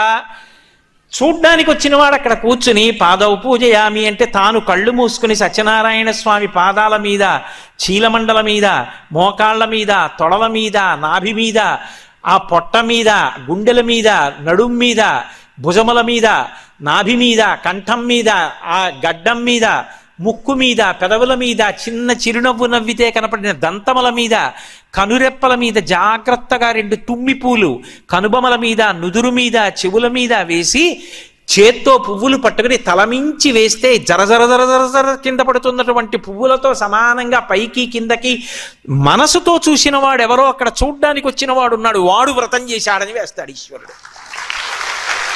మనసు ప్రధానమైంది. అందుకే నాకు తెచ్చి అని ఊరుకోలేదు. పత్రం పుష్పం ఫలం తోయం యోమే భక్త్యా ప్రయచ్చతి, నాకు భక్తితో పట్టుకొచ్చి ఇస్తే పుచ్చుకున్నానన్నాడు. అటువంటి పరమాత్మ యోగ నిద్రయందు లోకములను గమనించి ప్రబోధనైక ఏకాదశి నాడు, ఆ ఉద్ధాన ఏకాదశి నాడు, కార్తీక మాసంలో వచ్చేటటువంటి శుక్లపక్షంలో వచ్చేటటువంటి ఏకాదశి నాడు క్షీరసాగరంలోంచి లేచి ద్వాదశి తిథి నాటికి బృందావనంలోకి వచ్చాడు. ఒకనాడు మాట ఇచ్చాడు కనుక బృందకి, ఆయన తులసి బృందావనంలోకి వస్తాడు. అందుకే ఆ రోజున ఆరాధన, విష్ణు సహస్రనామ స్తోత్ర పారాయణం, దీపాలు పెట్టడం అన్నీ కూడా క్షీరాబ్ది ద్వాదశి అని ఆ తులసి చెట్టు దగ్గర చేస్తారు. ఆ ఋతువులో తులసితో పాటుగా విశేషమైన అనుగ్రహాన్ని పరదేవతా స్వరూపంగా వర్షిస్తోంది కాబట్టి తులసి కోటలో ఉసిరి కొమ్మని కూడా గుచ్చి రెండిటి గాలిని పీలుస్తూ రెండిటికి కలిపి పూజ చేస్తారు. కాబట్టి క్షీరాబ్ది ద్వాదశి, ద్వాదశి దీపాలని ప్రత్యేకంగా దీపాలు పెడతారు.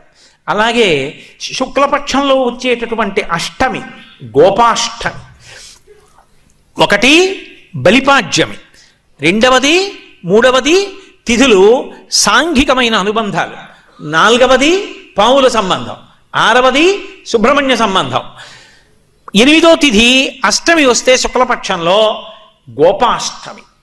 ఆ రోజున గోశాలకి వెళ్ళి అథవా ఇంటి ముందున్నటువంటి గోవునో చూసి ఆ గోవుకి పూజ చేస్తారు. అధికార భేదం లేకుండా ఏ ఆశ్రమం వాడైనా పూజ చెయ్యడానికి పరమేశ్వరుడిచ్చినటువంటి అపూర్వమైనటువంటి వరం గోవు. ఎందుచేత అంటే బ్రహ్మచారి ఉన్నాడు అనుకోండి కొన్నే చేయగలడు, గృహస్థు కొన్ని చేస్తాడు, వానప్రస్థు కొన్ని చేస్తాడు, సన్యాసి కొన్నే చేస్తాడు తప్ప అన్నీ చెయ్యరు.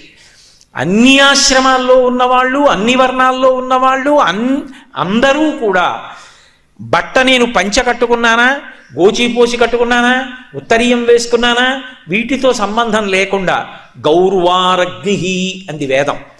అగ్నిని పూజిస్తే ఏ శ్రేయస్సు వస్తుందో ఆవుని పూజిస్తే అదే వస్తుంది. ఎందుకంటే గోవు అగ్నిహోత్రము అంది. అంటే కాలుతుందా అండి, పొయ్యా అండి అని కాదు దాని అర్థం.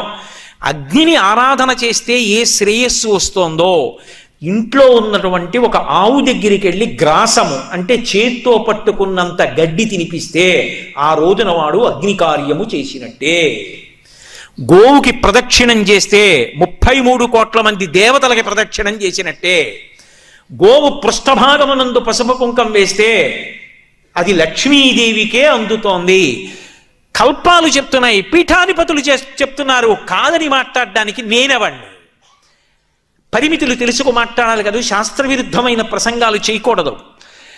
పరంపరాగతంగా శృంగేరి, కంచి లాంటి పీఠాలకు సంబంధించిన పీఠాధిపతులు కూడా ప్రతిరోజు గోపూజలు చేస్తున్నారు. గోపూజ అంత గొప్పది.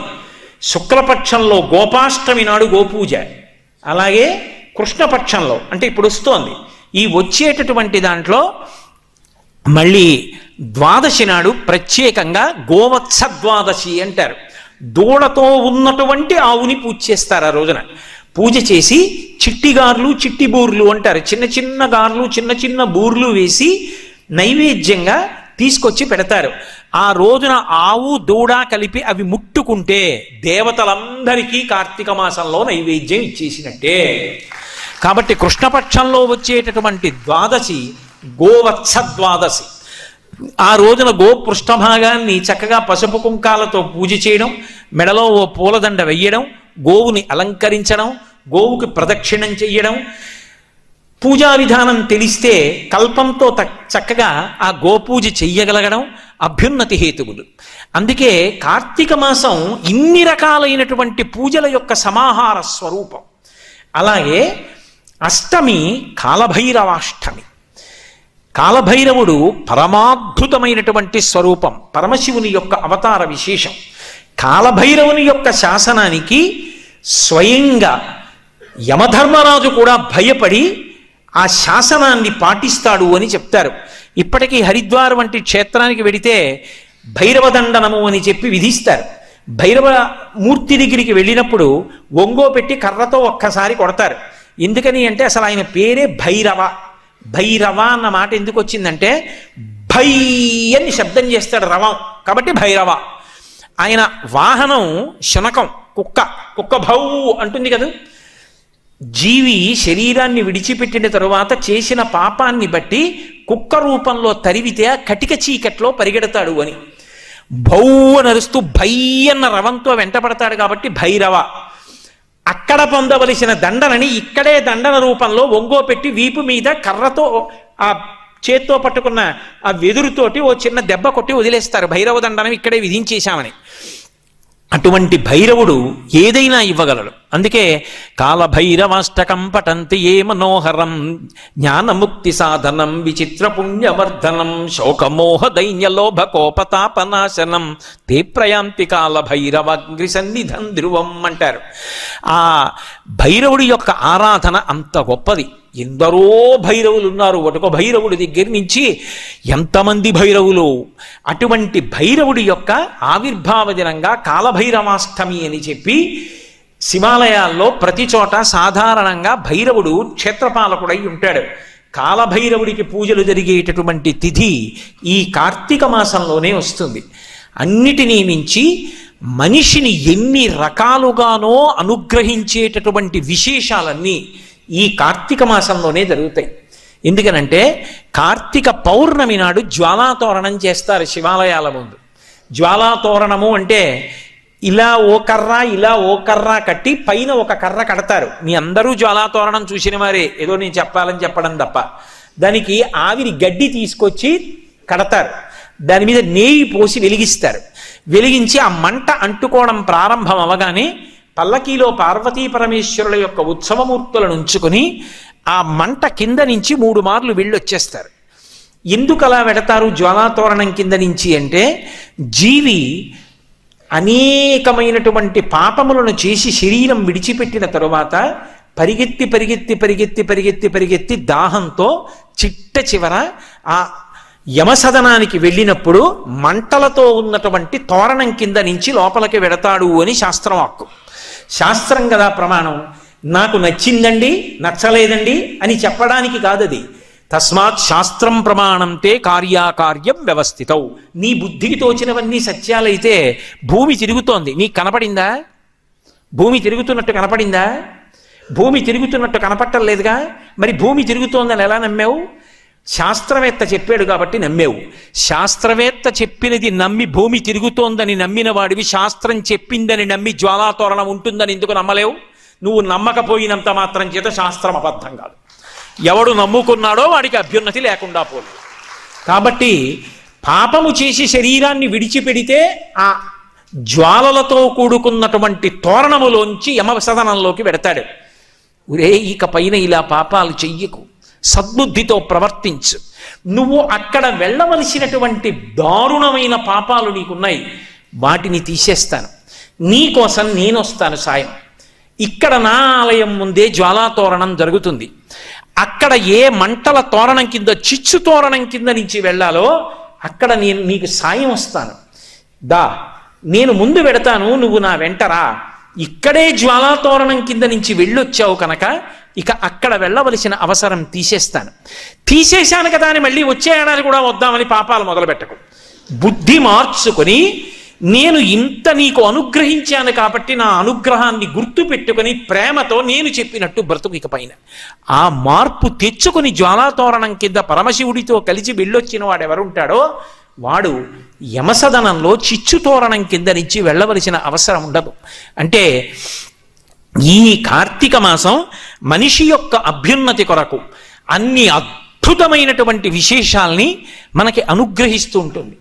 అందులో మీరు జాగ్రత్తగా గమనించండి, ఒక్క కార్తీక మాసం దగ్గరికి వచ్చేటప్పటికే మిగిలిన మాసముల కన్నా భిన్నంగా కుటుంబ వ్యవస్థని నిలబెట్టుకోవడం దగ్గర నుంచి, అగ్ని ఆరాధనం దగ్గర నుంచి, ఆ గోశాలకు వెళ్ళి గోవుల్ని పూజ చేయడం దగ్గర నుంచి, దీపాలు పెట్టడం దగ్గర నుంచి, సమస్తమైనటువంటి ప్రాణులకు అనుగ్రహాన్ని కల్పించడం వరకు అన్నీ కూడా ఏ మాసంలో జరుగుతాయంటే ఒక్క కార్తీక మాసం దగ్గరికి వచ్చేటప్పటికే జరుగుతాయి. అందుకే కార్తీక మాసంతో సమానమైనటువంటి మాసము అసలు ఇక కాలము యొక్క గణన యందు లేదు.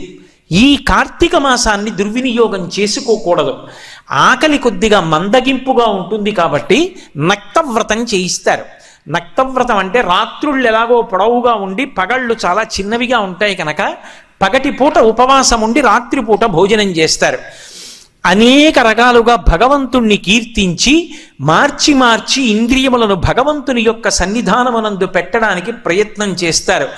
ఇన్ని రకాలుగా మనిషిని అనుగ్రహించేటటువంటి విశేషములన్నీ కూడా కార్తీక మాసంలో జరుగుతాయి. కార్తీక మాసం శివకేశవుల మధ్య ఏ భేదభావన పొందకుండా ఉండడానికి ఆలవాలమైనటువంటి మాసం. మనం తెల్లవారి లేస్తే ఒక మాట చెప్తాం, శివస్య హృదయం విష్ణు విష్ణోశ్చ హృదయం శివ, యథా శివమయో విష్ణురేవం విష్ణుమయ శివ, యథాంతరన్న పశ్యామి తథామే స్వస్తిరాయుషి అంటాం.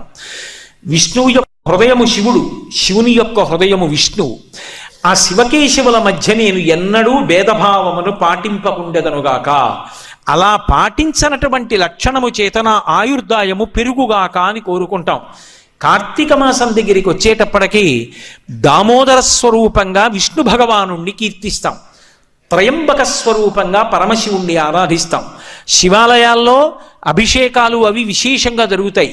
విష్ణువాలయాల్లో విష్ణు సంబంధమైనటువంటి ఆరాధనలు, తులసి అర్చనలు, విష్ణు సహస్రనామ స్తోత్ర పారాయణలు విశేషంగా జరుగుతుంటాయి. దామోదరుడు అధిపతి. దామోదర శబ్దం ఎవరికి అన్వయం అంటే దామ్నా ఉదరే మాత్రా బద్ధ ఇది దామోదర. ఎవరి యొక్క కడుపు మీద ఆ తులసిమాల ఉంటుందో, ఎవరి యొక్క నడుము త్రాటి చేత కట్టబడిందో ఆయనని దామోదరుడు అంటారు. ఎప్పుడు కట్టబడ్డాడు? పరిపూర్ణావతారంగా వస్తే కట్టబడ్డాడు. పరిపూర్ణావతారం కృష్ణావతారం. ఎన్నో అవతారాలు తీసుకున్నాడు. అందులో ప్రధానమైనటువంటివి దశావతారాలు. వేదోద్ధారణ మందరాభరణ పృథ్వీధర్మ నిర్మాణ ప్రహ్లాదత్రాణ బలిప్రతారణ నృపాహంకార నిర్వాపణ వైదేహీ రమణ ధనంజయ జయ వ్యాపార పారీణ క్షోణీ దివ్యత్కరుణ తమోహరణ తండ్రి వెంకటేశ ప్రభో అంటారు. 10 అవతారాలు ఆయనవే. 10 అవతారాలు ఆయనవే అయినా అన్ని అవతారముల యొక్క తేజస్సు ఏ అవతారంలోకి వెళ్ళిపోతుందో దాన్ని పరిపూర్ణ అవతారం అంటారు. అటువంటి పరిపూర్ణ అవతారం శ్రీకృష్ణ అవతారం. అటువంటి శ్రీకృష్ణ అవతారంలో ఆయన చేసినటువంటి లీలలు అనన్య సామాన్యములు. కల్నులు తెరువని కడుచిన్ని పాపడై దానవి చనుబాలు త్రావి చంపే, 3వ నెల నాడు ముద్దుల కుర్రడై కోపించి శకటమ్ము కులద్రోసే, ఏడాది కుర్రడై ఎగసి తృణావర్తు మెడపట్టుకుని చీరి మృతుని చేసే, తల్లి వెన్నలకురై తను రోలకట్టంగా బాలుడై మద్దుల కూలద్రోసే, ఆ ఆవుల్ని దూడల్ని రక్షించడం కాదు, కేవలముగా వాటిని కాపలా కాయడం కాదు, ఆయన అసలు ఇంకా కనురెప్పలు కూడా సరిగ్గా తెరవడం చేత కానటువంటి పసిపిల్లవాడిగా ఉండగానే పూతనా సంహారం ప్రారంభం చేశాడు. అంత గొప్ప అవతారం కృష్ణావతారం. అటువంటి కృష్ణావతారాన్ని బంధించాలని దుర్యోధనాదులు ప్రయత్నం చేశారు. శ్రీకృష్ణుడు రాయబారానికి వెళ్ళినప్పుడు దుర్యోధనాదులు ఆయన్ని కట్టేద్దాం అనుకున్నారు. కట్టగలిగారా? కట్టలేకపోయారు. కానీ చిన్ని కృష్ణుడుగా ఉండగా కృష్ణుణ్ణి కట్టేస్తానని బయలుదేరినది ఎవరు అంటే యశోద బయలుదేరింది. ఆ యశోద బయలుదేరడం కూడా ఆశ్చర్యకరమైనటువంటి సందర్భంలో బయలుదేరింది. సుడియుచు గిదుగుచు వాలుచు సడికొట్టుచు అమ్మ రమ్ము చన్నిమ్మనుచున్ వెడవెడ గంతులు వైచు కదిసి కడవ బాలకుండు కవ్వము పట్టెన్. ఒక రోజున యశోద చల్ల చిలుకుతోంది. ఎక్కడి నుంచో పరిగెత్తుకొచ్చాడు చిన్ని కృష్ణుడు. అమ్మా అమ్మా నాకు పాలియమ్మా అని చెప్పి నిలబడ్డాడు. అవతల పిల్లలు ఆడుకుంటున్నారు, నేను తొందరగా వెళ్ళిపోవాలి, పాలిస్తావా ఇవ్వవా అని మారాన్ చేస్తుంటే, నిన్న కాక మొన్న పుట్టాడు, ఇవాళ ఏమిటో పెద్ద ఎర్రటి మొహం చేసేసుకుని పెదవులన్నీ అదిరిపోతుంటే, ఏదో పాలు ఇవ్వాలట, ఇవ్వకపోతే అక్కడ ఆటలకు వెళ్ళిపోవాలట, పిల్లలందరూ ఎదురు చూస్తున్నారట, ఏదో కొంప మునిగిపోతుందిట, ఏమిటో వీడి ఉద్ధతని చెప్పి నవ్వుకుంటూ యశోద చల్ల చేసుకుంటూ చూస్తోంది. పువ్వుల పొట్లం లాంటి చేత్తో చటుక్కున కవ్వం పట్టుకున్నాడు. ఆయన బలానికి ఆపే లేదు, ఆయన బలం ఎంతటిదో అందరికీ తెలుసు. కానీ ఆమెది మాతృహృదయం. ఆమె అనుకుంది పువ్వుల పొట్లం లాంటి చెయ్య ఉరుసుకుపోతుంది కవ్వానికని కవ్వం ఆపేసింది. కూర్చుని పిల్లవాడిని ఒళ్ళో పడుకోబెట్టుకుని స్తన్యం ఇస్తోంది. ఈలోగా అక్కడ పొయ్యి మీద ఉన్న పాలు పొంగిపోతున్నాయి. కడుపారంచను బాలు త్రావని సుతున్ కంజాక్షపీఠమ్ము పైనిడి పొంగారెడు పాలు దించుటకు నయ్యే గంగ తత్పాలుండెక్కువ కోపంబన వాడిరాతిదది ముత్కంభంబు పోగొట్టి తెంపెడరన్ కుంభములోని వెన్నదిని విద్యాసంకులద్భాష్పుడై.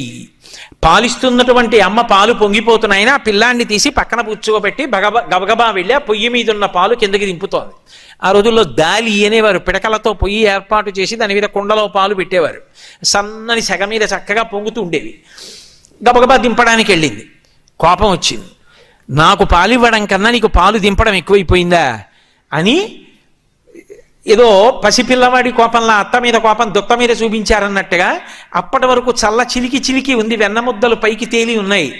అక్కడే ఉన్న ఓ రాయి తీసి కుండను కొట్టాడు. కుండ పగిలిపోయింది, మజ్జిగ అంతా కారిపోయింది, వెన్నముద్దలు తేలుతుంటే ఓ వెన్నముద్ద చేత్తో పట్టుకున్నాడు. చేత్తో పట్టుకుని ఆ గోడ దాకా వెళ్ళి అక్కడ ఒక రోలు ఒకటి తిరగేసి దాని మీద ఎక్కి నించుని ఓ కోతిని పిలిచి వెన్నముద్ద తినిపిస్తున్నాడు కానీ అమ్మ వస్తుందేమో, నన్ను పట్టుకుంటుందేమో, దెబ్బలాడుతుందేమో అని ఎక్కడో భయం లేనివాడు, లోకములకు భయాల్ని కల్పించగలిగిన వాడు. భయకృత్ భయనాశన అని విష్ణు సహస్రంలో ఆయనకి పేరు. అసలు లోకాలు భయపెట్టేవాడు ఆయనే, భయాన్ని పోగొట్టేవాడు ఆయనే. ఆయన భయపడిపోయిన వాళ్ళే నటించి అమ్మ ఎక్కడొస్తుందో అని మిథ్యాసంకులద్భాష్పుడై కర్మఫలప్రదాత అయి చేసిన పాపములకు ఫలితాన్నిచ్చి ఏడిపించగలిగినటువంటి పరమాత్మ దొంగ ఏడుపు మొదలెట్టాడు. ఇలా కళ్ళు తుడిచేసుకుంటుంటే ఆ కళ్ళకి పెట్టిన కాటుకంతా చేతులకు అంటుకుపోతే ఆ కాటుకి ఇక్కడ వరకు వచ్చేస్తే దొంగ ఏడుపు ఏడుస్తూ అమ్మ పెట్టిన ముత్యాల సరాలు ఆ పట్టుదట్టి దొంగ ఏడుపు అమ్మ రావట్లేదు లేని మధ్యలో ఆపేసి కోతికి పెడుతున్న వెన్న చూసింది యశోద. ముందటి రోజు గోపకాంతలందరూ వచ్చి నవనీతాన్ని అపహరిస్తున్నారని చెప్తే ఆవిడ నమ్మలేదు.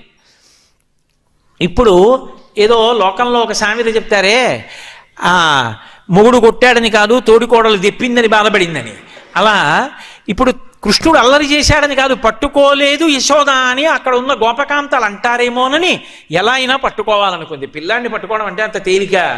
అందుకని ఆవిడ ఏదో పెద్ద యుద్ధానికి బయలుదేరిన దానిలా ప్రతిజ్ఞ చేసింది. లాలనమున బహుదోషము లోలింప్రాపించు తాడనోపాయములంచాల గుణంబులు కలుగును తాడనంబె బాలురకును పథ్యంబరయన్ అంది.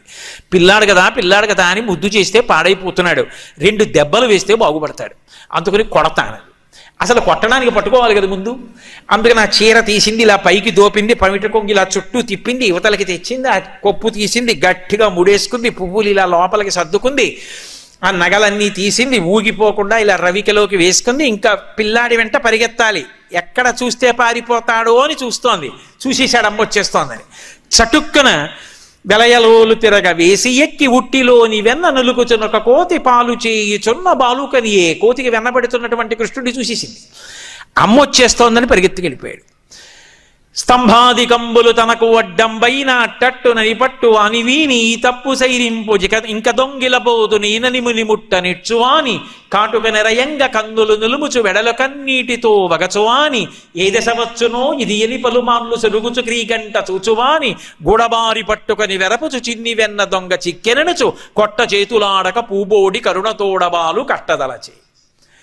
ఆ ఇంటి నిండా స్తంభాలు వెడుతున్నాడు, స్తంభం చాటున దాక్కుంటున్నాడు. పాపం ఆ యశోద పరిగెత్తుకొస్తోంది, ఒళ్ళంతా చెమట పట్టేస్తోంది. ఆ స్తంభం చాటున నక్కేస్తున్నాడు, కనపడ్డావు. ఎక్కడి నుంచో మధ్యలో ఓసారి చిన్ని ముఖం బయట పెట్టి, అమ్మా అమ్మ ఇంకెప్పుడు నేను దొంగతనాలు చేయనమ్మా, వెన్న తీసుకురానమ్మా, ఎవరింటికి వెళ్ళనమ్మా, నేను తిన్నమ్మా, అల్లరి చేయనమ్మా, అమ్మా నన్ను వదిలేయమ్మా, నన్ను పట్టుకోకమ్మా, నన్ను కొట్టకమ్మా అంటున్నాడు. మళ్ళీ యశోద పరిగెత్తుకొస్తోంది, మళ్ళీ పారిపోతున్నాడు. బుడల చెమటలగా ఉత్తరీయము జార తొరుముకున్న విరులు జారిరాల కట్టరాని తనను పట్టెదనని చింత కట్టుకున్న తల్లి కరుణ చూచి, అయ్య పిచ్చమ్మా, అమ్మా నన్ను లోకంలో ఎవరు పట్టుకోలేరమ్మా, నన్ను పట్టుకోవడానికి మార్గాలు లేవు, అటువంటిది నన్ను పట్టుకుంటానంట ఏమిటమ్మా, వెంటబడితే దొరుకుతానా? కానీ అమ్మా అమ్మా అన్న మాట మాధుర్యాన్ని మొట్టమొదటిసారి జీవితంలో తెలుసుకున్నా. నాకు ఇంతకుముందు అమ్మా నాన్న తెలియరు.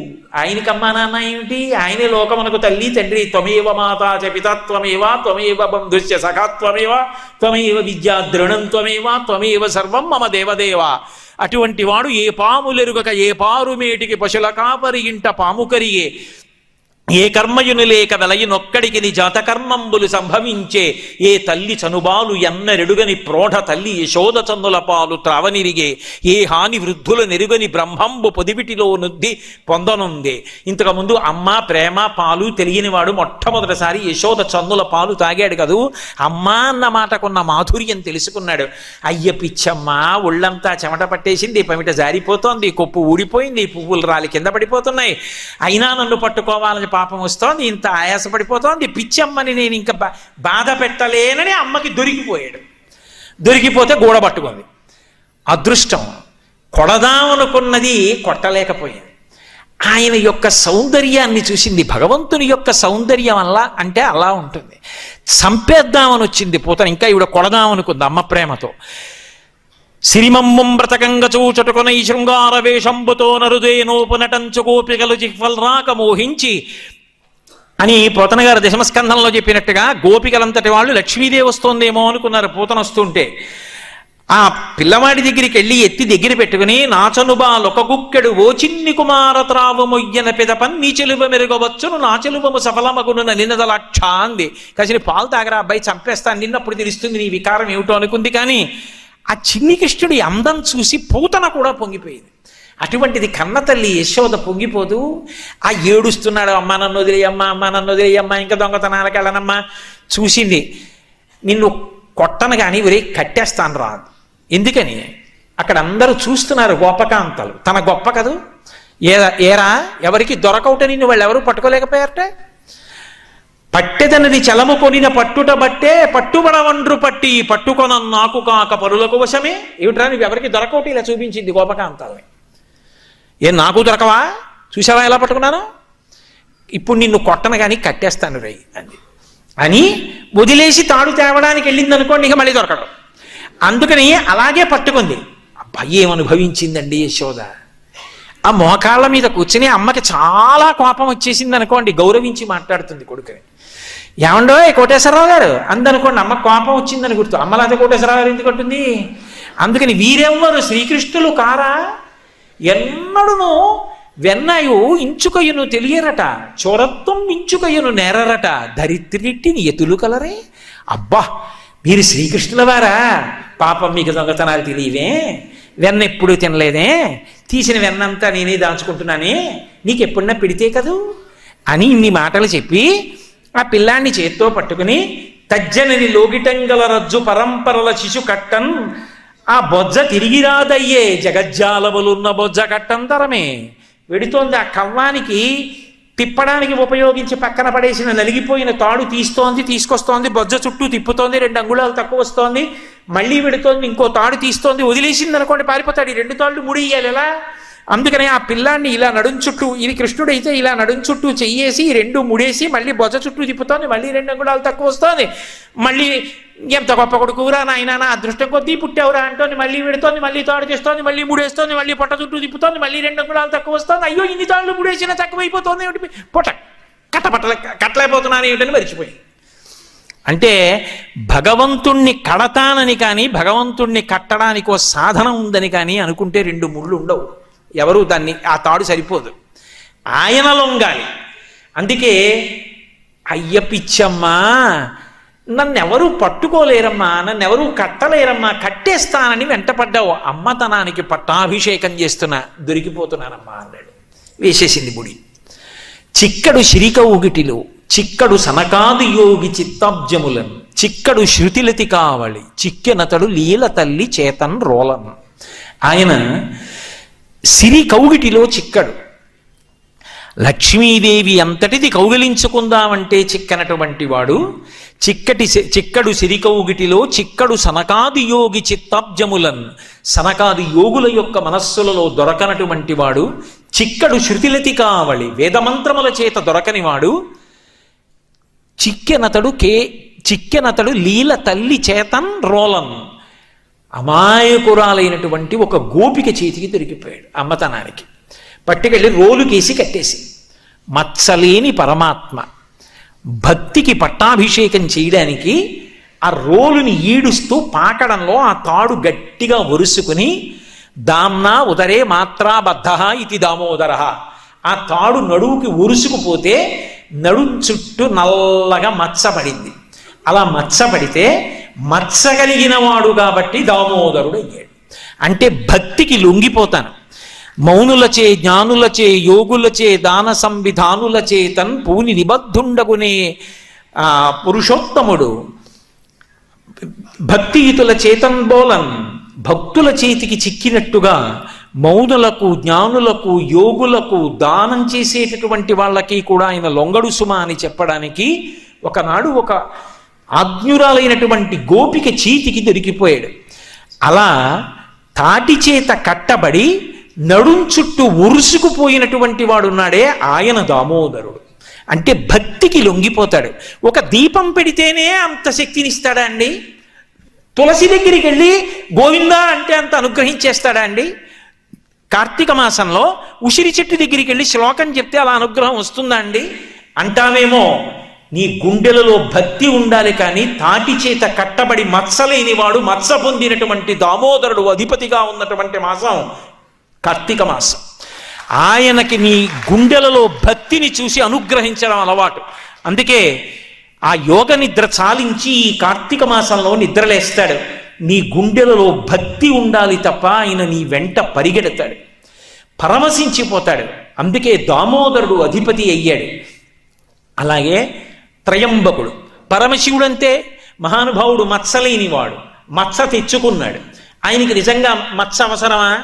స్ఫటికమణి నిభం అంటారు. తెల్లగా స్ఫటికమణి ఎలా ఉంటుందో అలా మెరిసిపోతూ ఉంటాడు పరమాత్మ. అటువంటి పరమశివుడు కంఠం నల్లగా ఉండేటట్టుగా మత్స తెచ్చుకున్నాడు. లోకంలో చాలా అందంగా చాలా తెల్లగా ఉన్నాడు అనుకోండి ఎవరైనా, ఆయనకు చిన్న మచ్చ వచ్చిందనుకోండి ఏ కురిపో వేసి, అది అందరికీ కనపడే చోట ఏ కంఠం మీదో బొగ్గ మీదో వచ్చిందనుకోండి, అది ఎలా పోతుందా అని ఆలోచించుకుంటాడు. అందానికి అడ్డం వస్తుందని. కానీ వాళ్ళు ఘృతరీతి ఘనీభూతం సచ్చిదానంద విగ్రహం అన్నాడు వ్యాసుడు. అప్రాకృత శరీరం తం అతిమన్మధరూపిణం ఘృతరీతి ఘనీభూతం సచ్చిదానంద విగ్రహం అన్నాడు. అది అప్రాకృత శరీరం, నేతి ముద్దలా ఉంటుంది. అంత అందమైనటువంటి శరీరం ఉన్నటువంటి వాడు. పైగా ఆయన నడిచి వెడుతుంటే సూర్యేణ చిత్రితం మూర్ధ్ని చంద్రదండ విరాజితం గంగా చ యమునా చైవ విధర్తు స్మనుచామరి అని శివమహాపురాణంలో వర్ణించారు. గంగా యమున ఆయనకి చామరం వేస్తుంటే సూర్యుడు చంద్రుడు ఆయనకి గొడుగు పట్టి తీసుకెడుతుంటారు. అంతటి అందగాడు, అంతటి పరమాత్మ పరమశివుడు లోకాల కోసమని తన కంఠానికి నల్లటి మచ్చ తెచ్చుకున్నాడు. ఎప్పుడు తెచ్చుకున్నాడు? ఒకనాడు పాల సముద్రాన్ని అమృతం కోసం చిలికితే ఆ పాలవెల్లి లోపల అప్పటికప్పటికి మందరాగము తిరుగం చప్పుడు నిండెన జండము చెప్పిడిదే మధుని చెవులు చిందరబనియన్ ఆలోల జలధి లోపల నాలో నహి విడిచి అసురుల బలపన్ గీలా కోలాహలమున హాలాహల విషము పుట్టె నవనీనాథ. ఆ హాలాహలం వచ్చి లోకాలన్నింటినీ కాల్చేస్తుంటే అందరూ కైలాసానికి వెళ్ళి మొరబెట్టుకుంటే చని కైలాసముజొచ్చి శంకరు నివాసద్వారముంజేరి ఈశని దవ్వారికు లడ్డు పడ్డ తలమంచుంజొచ్చి కుయ్యో మొర్రో విను మాలింపము చిత్తగింపము దయన్ వీక్షింపుమన్ సంభుజానన ముఖ్యుల్కని రక్తరక్షణ కళా సంరంభునిన్ శంభునిన్. ఆర్తరక్షణ కళా సంరంభుడైనటువంటి పరమశివుడి దగ్గరికి వెళ్ళి అయ్యా హాలాహలం పుచ్చేసుకోమన్నారు. అది ఎవరిని పుచ్చుకుంటే వాళ్ళు చచ్చిపోతారు. ఆయన పుచ్చుకోగలడా? పార్వతీదేవి దగ్గరికి వెళ్ళి చెప్పాడు, చూశావా పార్వతి, లోకాలన్నీ కూడా ఎంత బాధపడిపోతున్నాయో చూశావా? హరిమది ఆనందించిన హరినక్షి జగంబులెల్లయ ఆనందించున్ హరియును జగములు మెచ్చక గరళము వారించుటొప్పు కమలదలాక్షి. మీ అన్నగారు స్థితికారుడు, విష్ణువు సంతోషించేటట్టుగా ఆ హలాహలం నేను పుచ్చేసుకోనా అన్నాడు. అదేమైనా పటికి బెల్లమా నోట్లో వేసుకోవడానికి? ఆవిడికి మాత్రం ఐదోతనం మీద కోరిక ఉండదు. ఆవిడ చూసి మీ ఇష్టం పుచ్చుకోండి. అక్కడ వరకు విని భాగవతం పరీక్షిత్ అంతటి వాడు గుండెలు బాదుకుని అడిగాడు శుకబ్రహ్మని. అయ్యయ్యో అదేమిటండి, ఎంత తాగుబోతు భర్త అయినా ఉండాలి పసుపు కుంకాలతో అని కోరుకుంటుంది కదా ఇల్లాలు, అంత తప్పు పని చేసేటటువంటి భర్తని కూడా పూజిస్తారే, అంత గౌరవిస్తారే, అటువంటిది నిత్యాయ త్రిగుణాత్మనే పొరచితే కాత్యాయని శ్రేయసే అని శంకర భగవత్పాదులంతటి వారు కీర్తించారు కదా. సత్యాయ ఆద్య కుటుంబిని ముని మన ప్రత్యక్ష చిన్మూర్తయే, ఆది కుటుంబం కదా. అటువంటి శంకరుడు హాలాహలం పుచ్చుకుంటానంటే పార్వతీదేవి ఒప్పుకుందా? ఎలా ఒప్పుకుంది అంటే, మృంగెడిది హాలాహలమని మృంగెడివాడు విభుండని ఎరిగియు మింగమని సర్వమంగళ మంగళసూత్రమునెంతమది నమ్మినదో. తన మంగళసూత్రం మీద ఆవిడకున్న నమ్మకం, నా మెడలో మంగళసూత్రం ఉండగా మీరు విషం పుచ్చుకుంటే మాత్రమే అవుతుందని తాగమందంతే లోకం కోసం.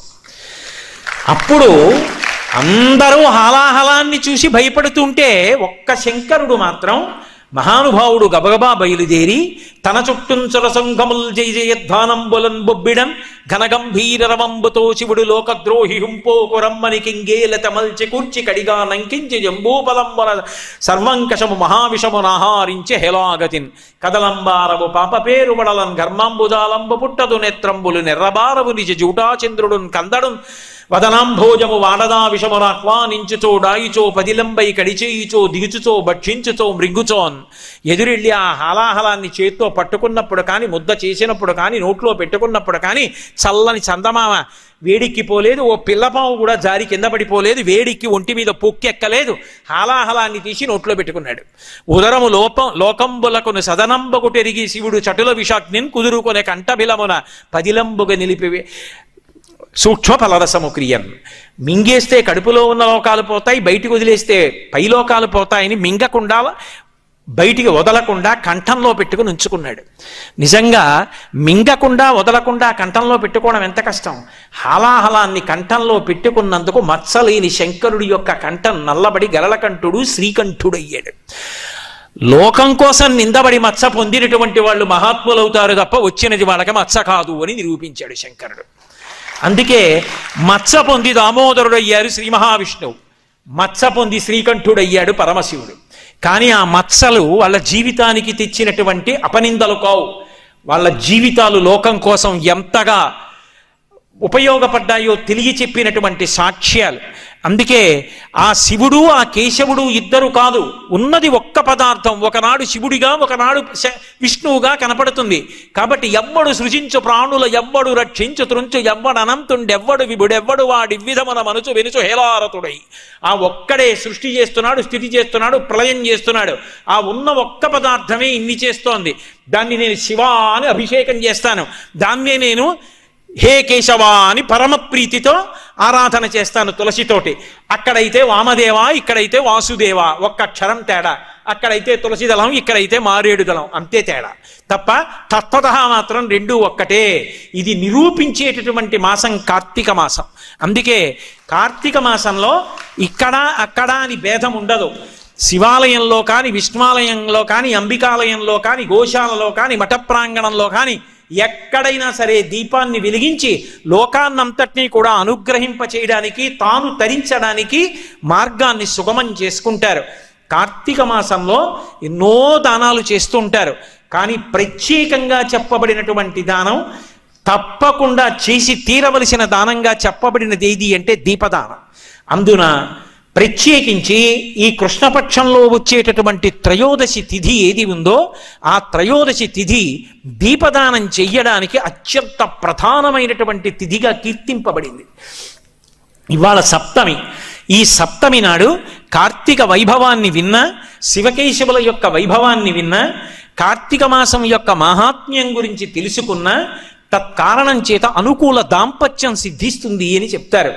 ఇన్ని రకాలుగా కార్తీక మాసం ఎంతో గొప్పది, బాహ్యంలో దీపదానం చాలా గొప్పదైనా తప్పకుండా చేయవలసిన దానం ఏది అంటే అన్నదానం.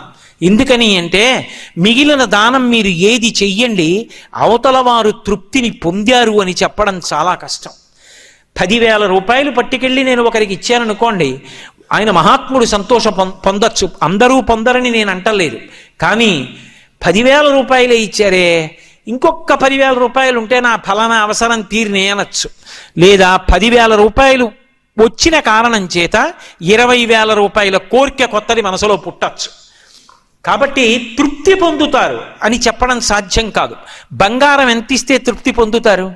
వ్యాప్తిం పొందక వగవక ప్రాప్తంబకు లేశమైన 10,000 తృప్తించెందని మనుజుడు సప్తద్వీపములనైన చక్కంబడునే అంటాడు వామనమూర్తి.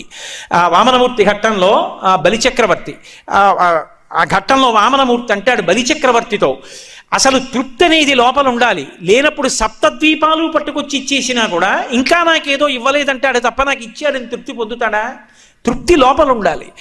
మీరు బంగారం ఇవ్వండి తృప్తి పొందుతారని చెప్పడం కష్టం, భూములు ఇవ్వండి తృప్తి పొందుతారని చెప్పడం కష్టం, ధనం ఇవ్వండి వస్త్రాలు ఇవ్వండి తృప్తి పొందారని చెప్పడం కష్టం.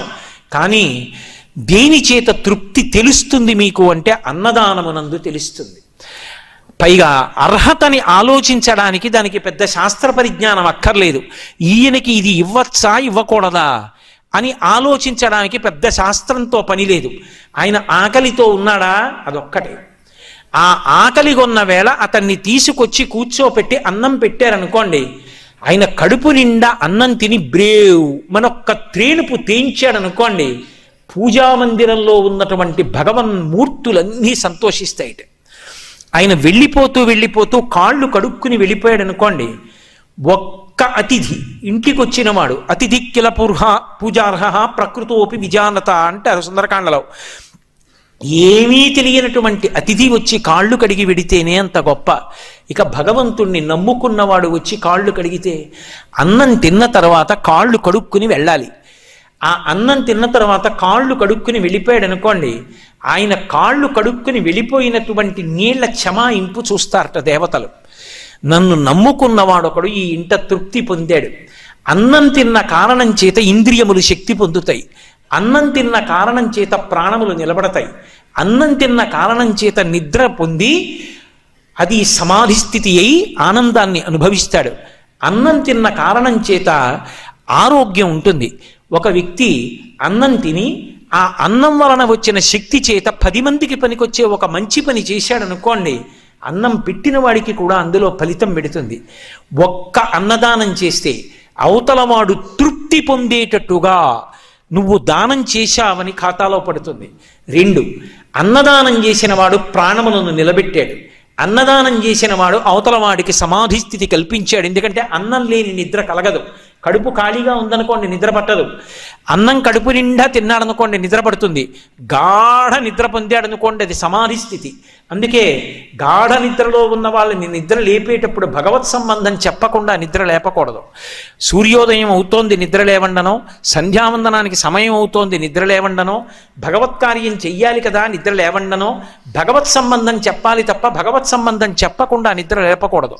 అందుకే విశ్వామిత్రుడు అంతటి వాడు తన శిష్యులైన రామలక్ష్మణుల్ని సరయూ తీరంలో పడుకునుండగా నిద్ర లేపితే, కౌసల్యా సుప్రజా రామ పూర్వా సంధ్యా ప్రవర్తతే ఉత్తిష్ట నరసాత్తూల కర్తవ్యం దైవమాత్మికం అంటాడు. కాబట్టి సమాధి స్థితిని ఒక వ్యక్తి పొందుతాడు అంటే అది కేవలముగా మనం పెట్టిన అన్నం వల్ల. ఒక బంగారం ఇస్తే ఇన్ని రకాలైనటువంటి తృప్తులు ఉంటాయి, ప్రాణం నిలబడిందని చెప్పడం సాధ్యం కాదు, సమాధి స్థితిని పొందాడని చెప్పడం సాధ్యం కాదు, ఆయన మంచి పని చేయడానికి శక్తిని పొందాడని చెప్పడం సాధ్యం కాదు.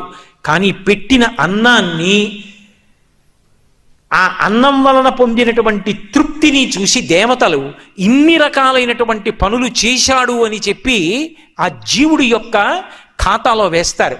అందుకే ప్రియమార భక్తితో అతిథిని ఇంటికి పిలిచి ఒక్క అతిథికైనా కడుపు నిండా అన్నం పెట్టి ఆయన కాళ్ళు కడుక్కుని వెళ్ళిన తరువాత అతిథి స్వయంగా భగవానుడు. అందుకే స్నాతకం చేస్తూ చెప్తారు అతిథి దేవో భవ, భగవంతుడే అతిథి రూపంలో వస్తాడు. శ్రీరామాయణం సుందరకాండలో ఒక అద్భుతాన్ని చెప్తారు. భగవంతుణ్ణి నమ్ముకున్న వాడికి ఆతిథ్యం ఇవ్వక్కర్లేదు. ఇస్తానన్నంత మాత్రం చేత రెక్కలు నిలబడ్డాయి మైనాకుడికి. వెళ్ళిపోతున్నారు స్వామి హనుమ సముద్రం మించి. లోపల సముద్రంలో ఉన్నాడు మైనాకుడు, రెక్కలున్నాయి. కానీ పైకొస్తే ఇంద్రుడు వజ్రాయుధం పట్టి తిరిగేస్తాడు, భయం, పైకి రాడు. కానీ రామకార్యం మీద పెడుతున్నాడు, నిస్వార్థపరుడు. రామార్థం వానరార్థం చకీర్షం కర్మదుష్కరం. కాబట్టి వెళ్ళి ఆతిథ్యమి, నాది ఉప్పు నీరు, పైకి లే అన్నాడు సముద్రుడు. లేచాడు. లేచి వెళ్ళిపోతున్న హనుమ వంక చూశాడు. చూసి ఒక మాట అన్నాడు, మహానుభావా, సామాన్యుడు అతిథిగా వస్తేనే గొప్ప, నీ వంటి పూజ్యుడు అతిథిగా వస్తే అంతకన్నా అదృష్టం ఉంటుందా? కాబట్టి నిపత్యమవసృంగేషు విశ్రమస్వ యథా సుఖం, ఒక్కసారి నా పర్వత శిఖరముల మీద వాలు, అంత తేనె తాగు, ఒక్క పండు తిని వెళ్ళిపో అన్నాడు. ఆయన తినలేదు, తాగలేదు.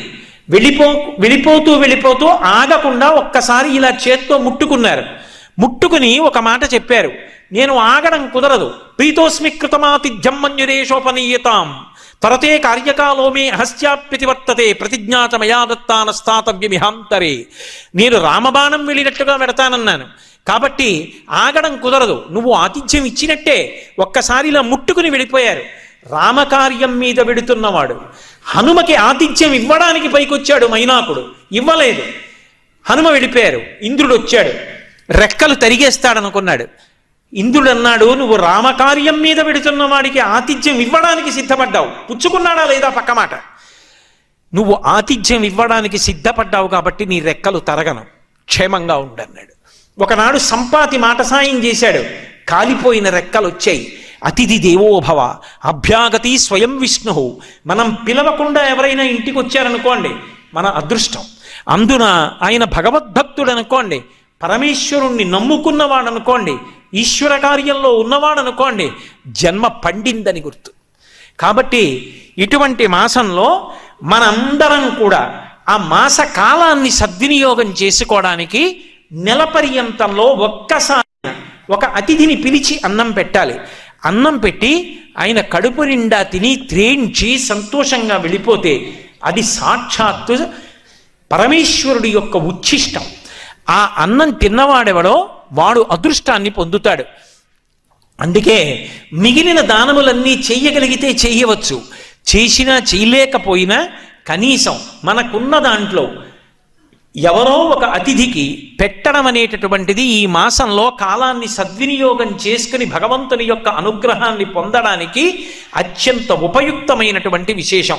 కాబట్టి కేవలం ఈ మాసంలో ఒక్క గోశాలకి వెళ్ళి తరించవచ్చు, ఓ తులసి బృందావనంలోకి, ఓ తులసి చెట్టు దగ్గరికి, ఓ ఉసిరి చెట్టు దగ్గరికి ఒక దీపం పెట్టి, దేవాలయంలో ఆకాశ దీపం వెలిగించడానికి ఒక నెలలో ఒక్క రోజుకి నేను వ్యయం భరిస్తానని ఒక్క తులసి దళాన్ని వేసి భగవన్నామం చెప్పి భగవత్ కథాశ్రవణం చేసి భగవత్ సంబంధమైన విషయాన్ని పఠనం చేసి ఏ రకంగానైనా సరే అభ్యున్నతిని పొందడానికి అన్ని రకాలుగా బాహ్యంలో ఆంతరమనందు ఆనుకూల్యతతో కూడుకున్నటువంటి ఋతువుతో కూడుకున్న కాలం ఏది అంటే ఈ శరదృతువులో వచ్చేటటువంటి కార్తీక మాసం. అందుకే చాంద్రమానంలో 8వ నెలగా వచ్చేటటువంటి కార్తీక మాసంతో సమానమైనటువంటి నెల ఇక మిగిలిన నెలలలో ఏదీ లేదు అంటారు. చాలామంది పెద్దలు కార్తీక మాసంలో ఒక్క క్షణాన్ని కూడా దుర్వినియోగం చేసుకోకుండా ఈ మాసం అంతటా కూడా నక్తవ్రతాన్ని పాటిస్తూ మనుష్య జన్మలోకి వచ్చాం కాబట్టి శ్రద్ధతో శాస్త్రాన్ని గురువాక్యాన్ని ఆలంబనంగా తీసుకుని సద్వినియోగం చేసుకుని తరించడానికి ఈ కాలాన్ని సద్వినియోగం చేసుకుంటారు.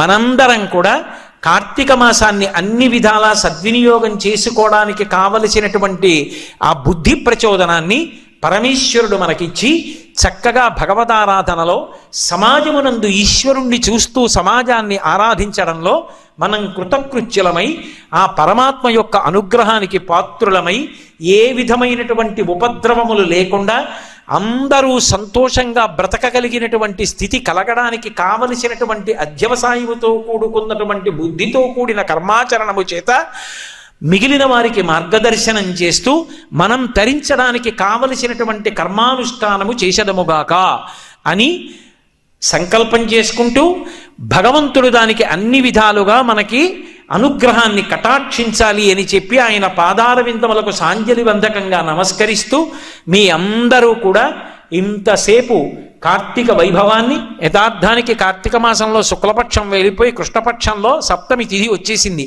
అయినా తెలుసుకుని ఒక్క క్షణమైనా దాన్ని సద్వినియోగం చేసుకోవాలని ఇంత పూనికతో దేశకాలముల యొక్క విలువ తెలుసుకోవడానికి కూర్చున్న మీ అందరి యొక్క శ్రద్ధాభక్తులకు నేను హృదయపూర్వకమైనటువంటి నా కృతజ్ఞతలను ఆవిష్కరిస్తూ మంగళాశాసన పరై మదాచార్య పురోగమై సర్వైశ్చ పూర్వైరాచార్యై సత్కృతాయాస్తు మంగళం. మంగళం కోసలేంద్రాయ మహనీయ గుణాత్మనే చక్రవర్తి తనూజాయ సర్వభౌమాయ మంగళం. ఉమాకాంతాయ కాంతాయ కామితార్థప్రదాయిని శ్రీగిరీశాయ దేవాయ బలినాథాయ మంగళం. సర్వం శ్రీ ఉమామహేశ్వర పరబ్రహ్మార్పణమస్తు. స్వస్తి.